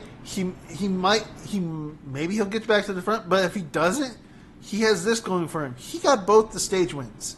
So yeah, even if he doesn't get to the top, he got himself a good amount of points tonight, for sure. He has a top 10 finish for him is going to be a massive point. A top 10 finish with 2 stage wins. He's walking away with a good amount of points regardless. So yep. I would say if he, I know he's obviously probably not hearing this because he's probably not watching, but I would say, Jose, you got yourself a good race at least tonight in points. Even if you don't win, you still got yourself a lot of points because you won both of the stages. And you're going to probably get at least a top 10. But guess what? We got somebody who's not too happy with the 42. Who? We got one of our viewers said the 42 should be end of the longest line for that maneuver. You think 42? Yeah, maybe he got into the back of him a little bit. Do you think he got into the back of Vince? Because I thought Vince just kind of spun. Well, you got to remember we saw it in slow motion. So there's a big difference between slow motion and real time, and guess what? They're side by side going down that back straight. Yeah, I just like to be in slow motion, obviously, so we can catch it a lot faster than all kind of running by really quick. It all happens just so fast. There's no way that you can. That's why I like to be in the slow-mo there so we can catch it. But we're going green here. There we go, and another good jump by Carlisle. And there he goes. He protects that lower line. And Adam Johnson with a good jump there. He came up. It looks like he's going to gain a position on that start. He certainly is. He has that 42 right behind him. Yep. 42 in the 02 never mind. He has Justin Knoll behind him actually now. Yeah, the 42 did not clear there, so this is going to be a huge corner. Let's see what the 42 does during the dot time. As we're down to 10 laps to go here. Ooh, Zach is going to make the pass on the inside. Does he clear Carlisle though? They're battling back and forth. It's very iffy. We're gonna go to the chopper. Because this is tight here. Yeah, it is. Look at that shot. Oh, that 7th car is not giving up, man. I don't know. Zach clears Steven. What a move. And look who's right behind him. Adam Johnson, the 02 car. He's getting the push of the 42 car of Jose there. I feel like if he gets a good line, Adam could get past Steven as well here. And Carlisle maybe end up with Jose right behind him in tow. Is they're gonna... Oh, man, you hate to see it from Carlisle. They clear Carlisle as well. Yeah, Carlisle has those over the tires. Jose immediately tried to pass Adam. Wash his way up the track. Johnson gets on the gas before him, but look at the run the 42 car has down the back straightaway. Bump there from Jose. Sends him off into the corner. That's not going to set his car too much, although he does get momentum coming out. And look at this. He's coming in. He's going to try the inside. Oh, he gets past Adam. Now he just has to get to Zach. Yes, and guess what? The 42 has new tires. Zack Saunders, his tires are a little bit older, I believe. It was them together. They both did. Together. That's right. So, this is going to be good. These guys basically, it boils down to the setup and the driver because both these cars have new tires. New tires, full fuel. They 6 laps to go. They have everything basically back. As long as they took everything basically back, then they have full everything here. Yeah, and guess what? 2 out of the 3 races, there's been a caution on the white flag. Don't say that for this. Yeah, well, I'm gonna say it because we want excitement. 5 laps to go. Costa doing everything he can to catch Zack Saunders, and 5 laps to go. It's winding down. Does he have enough to catch him? Ooh, I'm watching that time go up and down between him and Zack Saunders there. Yes, And Saunders has he's the also fastest kind of pulling away from Adam Johnson there. Yeah, Costa was fastest that last lap, and not by much. Oh, Wow, man. he is just absolutely getting that gap away from Adam Johnson. Look at that. Holy cow. Yeah, these 2 guys are just pulling away with those fresh tires, and there's not much anybody can do right now for these guys except for hope and pray for a caution. I told you those guys that went in on lap 21 with these 2, they were gonna get like pulled ahead once they got ahead of everyone. And yeah, that was the play of the race. These 2 guys coming in together, and 3 laps to go. It doesn't look like Acosta has what it takes to catch Saunders. Catching him is one thing. Now he's going to pass him, and Saunders is just, man, he's pulling away and at least keeping a good distance, if anything. Yeah, and when Acosta is faster than him, it's not by much. So let me see if we can get those lap times up again here. Yeah, Saunders. He's pulling it up almost a second now on Acosta. Yeah, I mean, look at those lap times. There was only one lap where Acosta did better than Zack, but otherwise, Zack has been consistently keeping his lap times better than Acosta. Yeah, now Acosta had to race other cars a lot harder, so he probably burnt up his tires a little bit more than Saunders had. So Saunders is just waving goodbye, and he's been there all day. As we get the white flag here, we're on the final lap. Yep. And I believe that this win is going to go to Zack Saunders, I believe, here. Yeah. And that is definitely a win for Zack Saunders, with Jose getting second and Adam G. Johnson getting third there. Third place. What a race by those guys. Wow. And, man, kudos to Jose. Man, he had the car. He had some bad luck at the end getting in that little wreck, and that little wreck just kind of killed him. And he's going to come up and he's going to give him a tap right there to say congratulations. But man, what a race by Jose Acosta! What a race! And Zack Saunders, congratulations to you, buddy. You deserved it. You came out of nowhere as your teammate comes on the outside to bang your door. Hey, also his teammate Thomas Wolfe got at least a 5th place as well. So yeah, they what a man. But you want to talk about points racing? Oh my gosh, yeah. He won every round, every stage, qualified on the pole, and finished second. Jose Acosta just gained a bunch of points. I mean, obviously he didn't get the maximum, but he still, like I said, he was going to come out of this getting still a good amount of points with those 2 stage wins. So, I mean, he might not have gotten the win, but he at least got second, and that's going to get him, pretty close to the maximum amount of points. I mean, pretty darn close. He's going to receive the most points out of anybody for this race, and Zack Saunders celebrating with the little donut there. And do we have anybody waiting to talk to us yet? Nobody loves us yet. Podium finishes. We have Adam Johnson. I believe that's his. Is that his race control? It's his race control as well. Yep, podium finishes. Ryan Honeycutt. What's Ryan Honeycutt doing in here? He was. I believe he is spotting for Adam Johnson. He was doing it last time as well. He was the spotter. Yeah. Those two go way back. They're really good friends. And Ryan, if you don't know who Ryan Honeycutt is, he's another great racer. Yeah, I didn't do it last week. I'll do it this week. I'll pull Adam and Ryan in here just so that way we can talk to his spotter as well. Then, because I didn't do it last week, I should probably do it this time around. So. Let me get Adam in here, and they'll get in Ryan as well. Hey, Adam. So the boys up in the booth. You hear us? Yeah, man. I'm here. What's up? Hey, good job on that P3 there. Yeah, man. Not too bad. Second last week and a third this week. Tire strategy there got me in the end a little bit.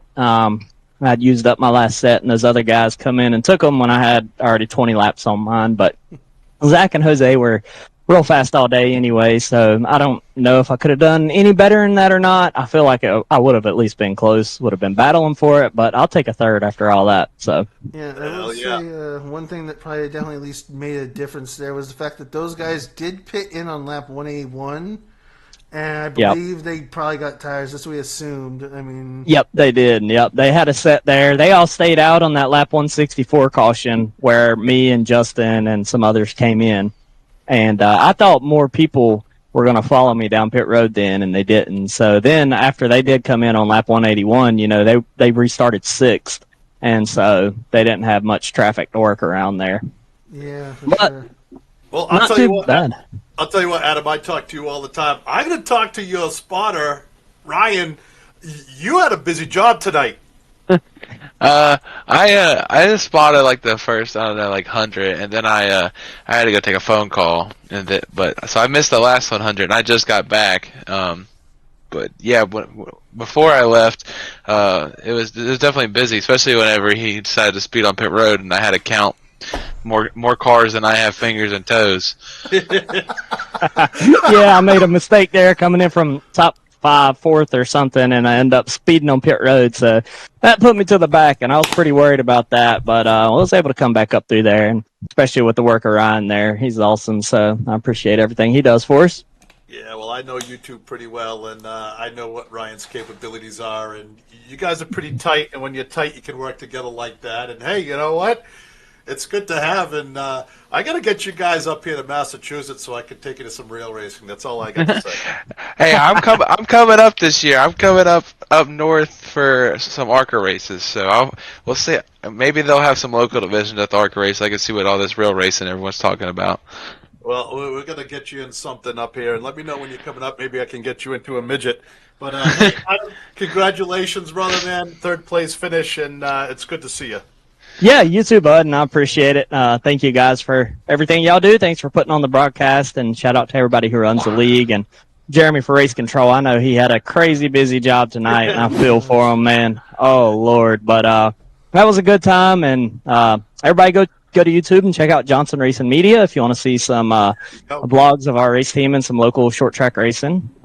Check us out.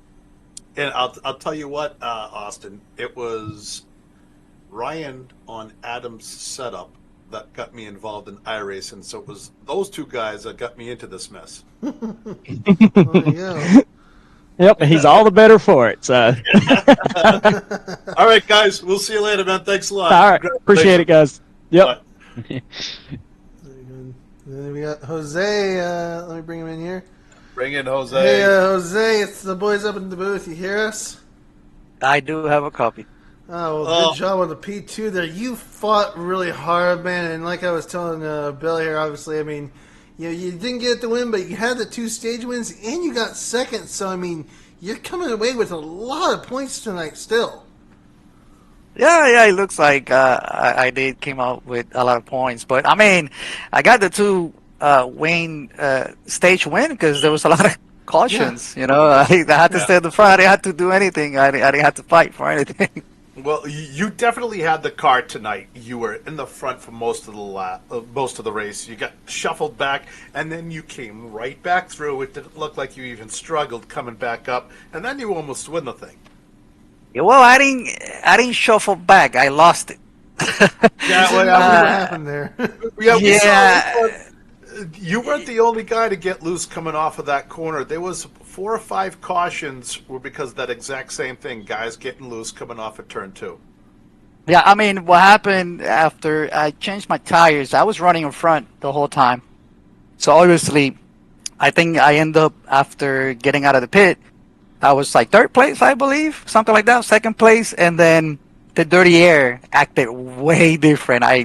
That's basically what happened. Like, I was not expecting the car to get loose on that turn 2, I think it was, and I saw the wall, man. My eyes got big. I'm like, oh shit, oh my bad. And then I just hit my brake, trying to hold it straight, and then right when I released the gas pedal, the car wanted to come up again, and I had to hit the brake again and then control it again. I'm like, oh my god, this car is a devil.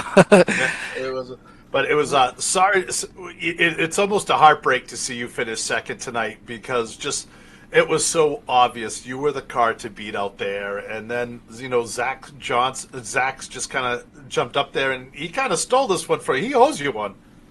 Yeah. He. I think after I came back, after I spun myself, and then I came back to the front, I knew he was pushing a little bit, so I decided to save my tires, and I'm like, I know he's pushing, so I'm gonna let him go. And I was in second place when that happened, so I was just waiting for him to fall down, and then he started kind of falling down a little bit, and then the yellow flag came out. I'm like, oh man. So then I tried to bring everybody into the pit at the end right there. I think it was on the second last yellow flag that I pitted, but I only put gas. Yeah. And I knew I was saving tires, and I knew he was. I'm sorry, I forgot his name. Zack Saunders, know him? Yeah, Zack. Zack, I know he was pushing a little bit. So when I came off the pit after I put just fuel, I worked my way up to the front again, and I'm like, yeah, that means that I did save tires, and I was gonna get him. And then I know the yellow flag came out. That's why I didn't change my tires, because I had a feeling that there was another yellow flag that was gonna come out, and it did. But yeah, and then after that, I mean, man, I tried hard to go through the outside, and I felt like it didn't give me enough room. I did kind of lose the car a little bit, but I felt like I controlled my car and I kept it straight. But I think it was an A car. He kept coming up, and we got together. I don't know what would have happened. I mean, but yeah, it was unfortunate, man. After that, I got stuck in the back, and basically this track, once you're in the front, clean air is everything. Yeah. So you could hold people in the back easily just by being in the front. Yeah, Oh, I mean, great. definitely once you guys went into pits, that was, I think, I know obviously I had said it was going to pull you guys up to the front once you guys were in pits, but I think, yeah, that was what made that really a close race there at the end, was you and Zack and a couple others going into pits, and then you guys just moved to the front, and it was just who can make it to the front and hold the front, basically. Yeah, basically. I was trying to race different lines, trying to stay away from the dirty air. But again, once you're in the front, you can kind of swerve around. That dirty air can mess you up, wherever you at. So it was good for him. He hold it in the front, and I tried my best, man. I was racing hard. I was actually shifting down to third at one point, and I was really pushing it. He did a good job, man. Yeah, well, congratulations, Jose. It was a fun race to watch, and you need to go get some sleep. Enjoy that warm weather down there. Oh man, it's been 3 hours, I think. Yeah, it's about, man. Yeah, my hand hurt, my back hurt a little bit. I'm actually sitting on a what you call a love seat, one of those. Oh no. And then actually pretty good that I'm actually sitting in a love seat, because if it was a different seat, I'm telling you, I was not gonna make it. I know at one point in stage 2, my back started hurting me a little bit. I'm like, I'm just gonna park and quit. And I was leading the race, and my teammate was like, "No, come on, don't quit. No, what you talking about?" I'm like, man, they keep wrecking. Well, hey man, congratulations on an awesome race, and man, you just got a ton of points, and I just can't say it enough. Congratulations. Thank you, man. Again, I just gonna give a shout out to Moving Chicane, also to the Wolfpack crew.com, and you guys in the booth. And also the top first. I mean, what is top first? Zack and third. I don't know who finished third. Adam. Yeah. For the top 3, and me, obviously. Yay! Awesome job, man. All right, man. Oh man, what an awesome race by him! He just Oh, come on, thank you. race. There we go. Okay, now let me get Zack here. There we go. And then here is he the man is. himself, Zack Saunders here. Hello. Is he still awake? Hello. I am. I just took a drink. Well, hey man, What a Much race! needed drink. Congratulations, man. That was awesome, and you seemed to save everything for the end because you were pulling away every lap towards the end. Yeah, it's. Oh, man, I got to give it out to the EPI guys, dude. That's one hell of a set. It was when I ran NIS last week, and we had one long room flag run. I pretty much knew it was a monster in the long run, and I mean it was just flat out fast. You just drove it and it was fast. I mean, it just yeah. What a race! It was right there at the end. That was really good. There we go. Now, I what finally were you, got the points to actually show on here. Jeez. what were you thinking when you saw that 42 car coming behind you? Shit. I forgot about him. Yeah. I kind of forgot about him because we had a couple of those long group flag runs, and Yeah, I was just sitting there, was thinking about other stuff, what to do, at the end of the race if something happens, or just trying to manage tires, manage traffic a little bit there, and I completely forgot about the 42 when I saw him come up there on that. I think he was like third or something when he pitted on that one caution. I was like, shit. I completely forgot about him. He's gonna be really tough if he gets in front of me to get by him. And luckily, I got a pretty good start there on the second to last restart. I mean, that was just a rocket ship out of that restart.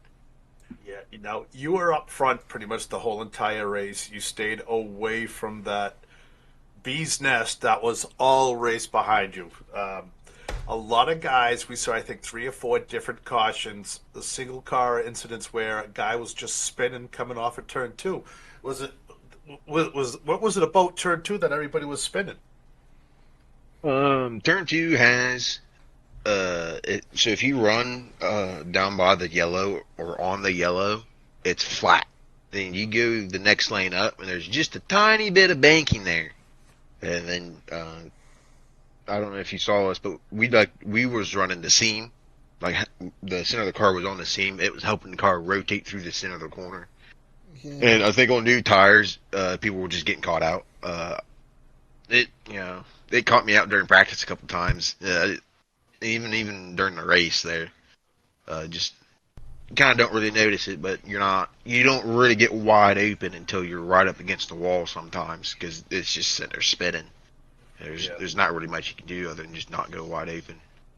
But that was a big problem spot, I think, for everyone and for most racing there. The same thing with the dog leg. I don't know what was up with these cars, but they hate the dog leg.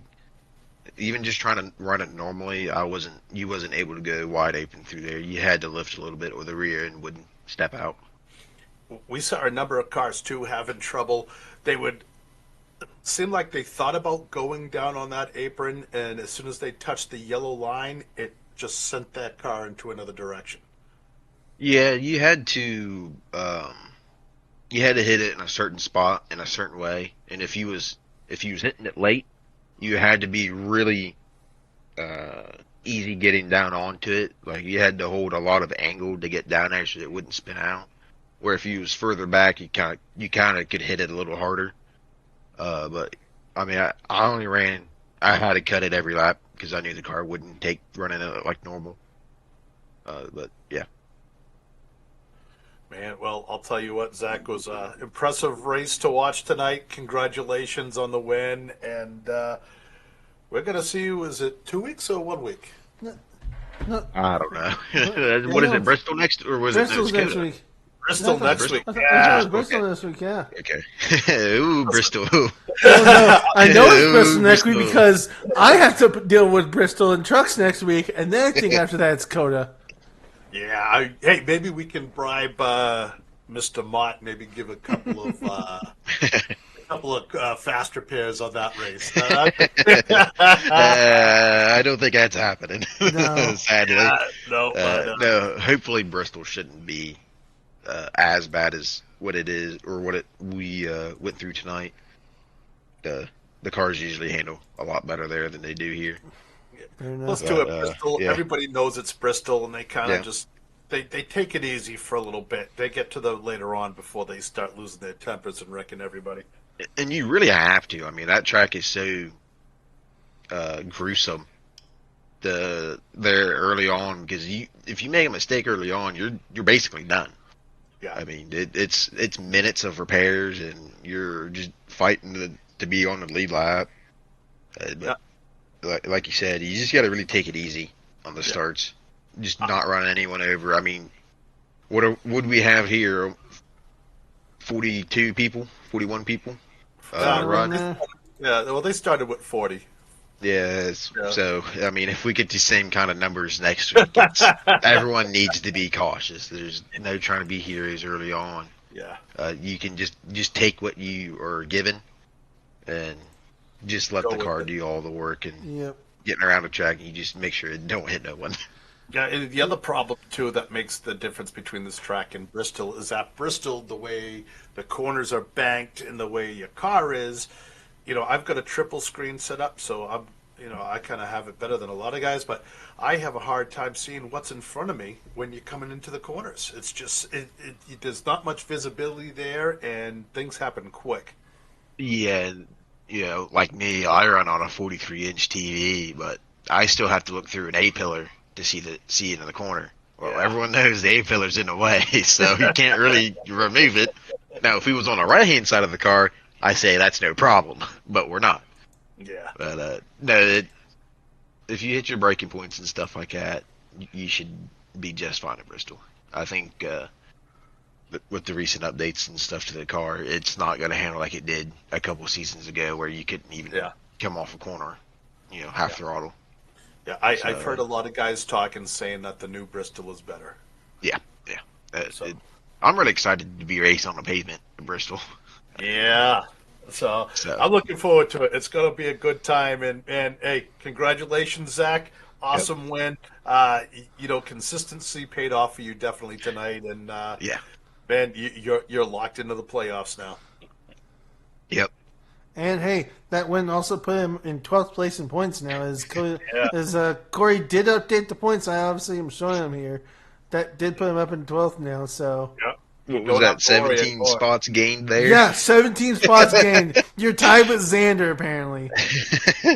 That was much needed because if something would have happened tonight, I'd been really far back and nowhere near. Be sniffing that points lead or anything like that. So. Yeah. No, but just think about it. You're gonna fall asleep tonight, and it's gonna hit you that you don't have to worry about it until the playoffs. Basically. I still gotta worry a little bit, A little bit. I still want to get some more wins and stuff, but like you said, if it's not within grasp, why force it to ruin someone else's night or whatever? That's usually what I do. If I know I can't win it, I just ride around.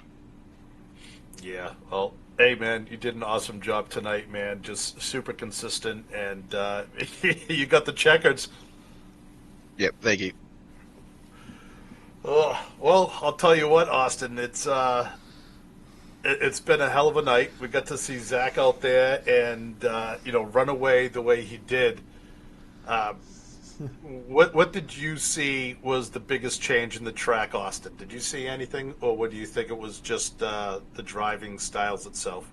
I think it was just the driving styles, obviously, and people changing it. But obviously, I mean, that killer was that one turn that we said many times. But I mean, I don't think there was much else besides just once it got to the end, people got more aggressive and decided to start actually, pushing. That was it. So. And once again, Zach said the EPI guys were just, those setups are, they're where you want to be on a lot of these tracks, it seems. I mean, but you also can't discount what Chris and them were using, which was Ryko. But yeah, Ryko, yeah. So I guess it really, you think of it that way, and we saw a bunch of different teams up front, a bunch of different setups, and. Zach, was there anybody out there with a different setup than you, or a different team that you really had to struggle with tonight? I don't know where Jose got his set, but his set was really good too. His fired off extremely well. Oh yeah, for sure. Him,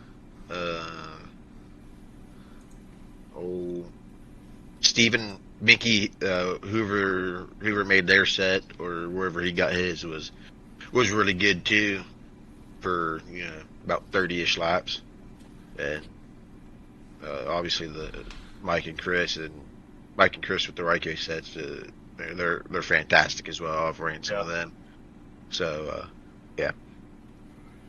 Oh man, just I'm excited for next week. I missed last week, unfortunately, and I was glad to get tonight's done. And you know what? I've had 2 races with moving chicanes this week, Sunday night and tonight, and both of them turned out to be bangers at the end. Man, it's been a great series so far this year. For sure. Like, holy cow. But we have, I think, the next race after this, I think, is, I believe it's the sports car race on Sunday, I think, is the next race after this. I believe. I'll have to look and see. But I think that's what it is. Because we just had the cup race, so yeah. Which, I'm not going to be in the booth for that. I don't know who's going to be covering that, because I'll be on the track probably for that one. Because that's that's the sports cars. Which is what runs on the time. That's what basically runs following the real IMSA schedule, of course. And then obviously whenever it's not running is whenever the ARCA runs. So we're not going to have ARCA this next Sunday. It's going to be the Sports Car Ignition Endurance Series at Sebring. So it's going to be at Sebring for, I'd love to see how long it is. Let me see if I can figure this out real quick before we end this, if I can find it. Where is the Sports Car Ignition? There it is. Sports Car Ignition Series. I'm pulling up the Sim Race Hub to figure this out. Okay, so it's a 90-minute race. And it was going to be teams. It's not teams anymore, so it's just everyone's single driver for 90 minutes at Sebring with the GTPs, LMP2s, and the GTDs, basically GT3s. And so we'll see how that goes and see who pulls off the win with that next Sunday. And then we'll have trucks on Monday at Bristol. That's one thing that I don't do is I just can't do those sports car things. I just started dabbing into the road courses and stuff, and but I am I shouldn't drive a lawnmower on the track right now the way I am. So it's going to be a little while before I get there. Well, maybe you'll get help, I guess, whoever ends up being up in the booth to cover that Sunday thing. Then maybe it'll be Nathaniel, because I don't know if Nathaniel is going to be racing that or not. But if he doesn't, then maybe Nathaniel can take over on that. So, well, if you need help, guys, send me a message. You can reach out to me here or on my OnlyFans page. But that's not funny, Austin. You shouldn't be cracking up at that. But you got a free calendar. So, well, I just want to say thank you very much for having me again tonight. It was another exciting race. It was a great race. Thank the guys in the booth for for doing what you do at Race Control. Those guys are going to need a beer tonight, I think. For sure, but we'll obviously, like I said, we'll see you guys on Sunday for that sports car thing, and then after that, the Monday, then Bristol week, I'm going to call it, basically, with the trucks and Cup at Bristol. So it's going to be fun. We'll see how I feel for that race in the truck series, and hopefully I can get into that race. We'll see. Yeah. So, all right, buddy. Thank you very much, and have a good night. Goodbye, everyone. This is Austin and Bill signing off then.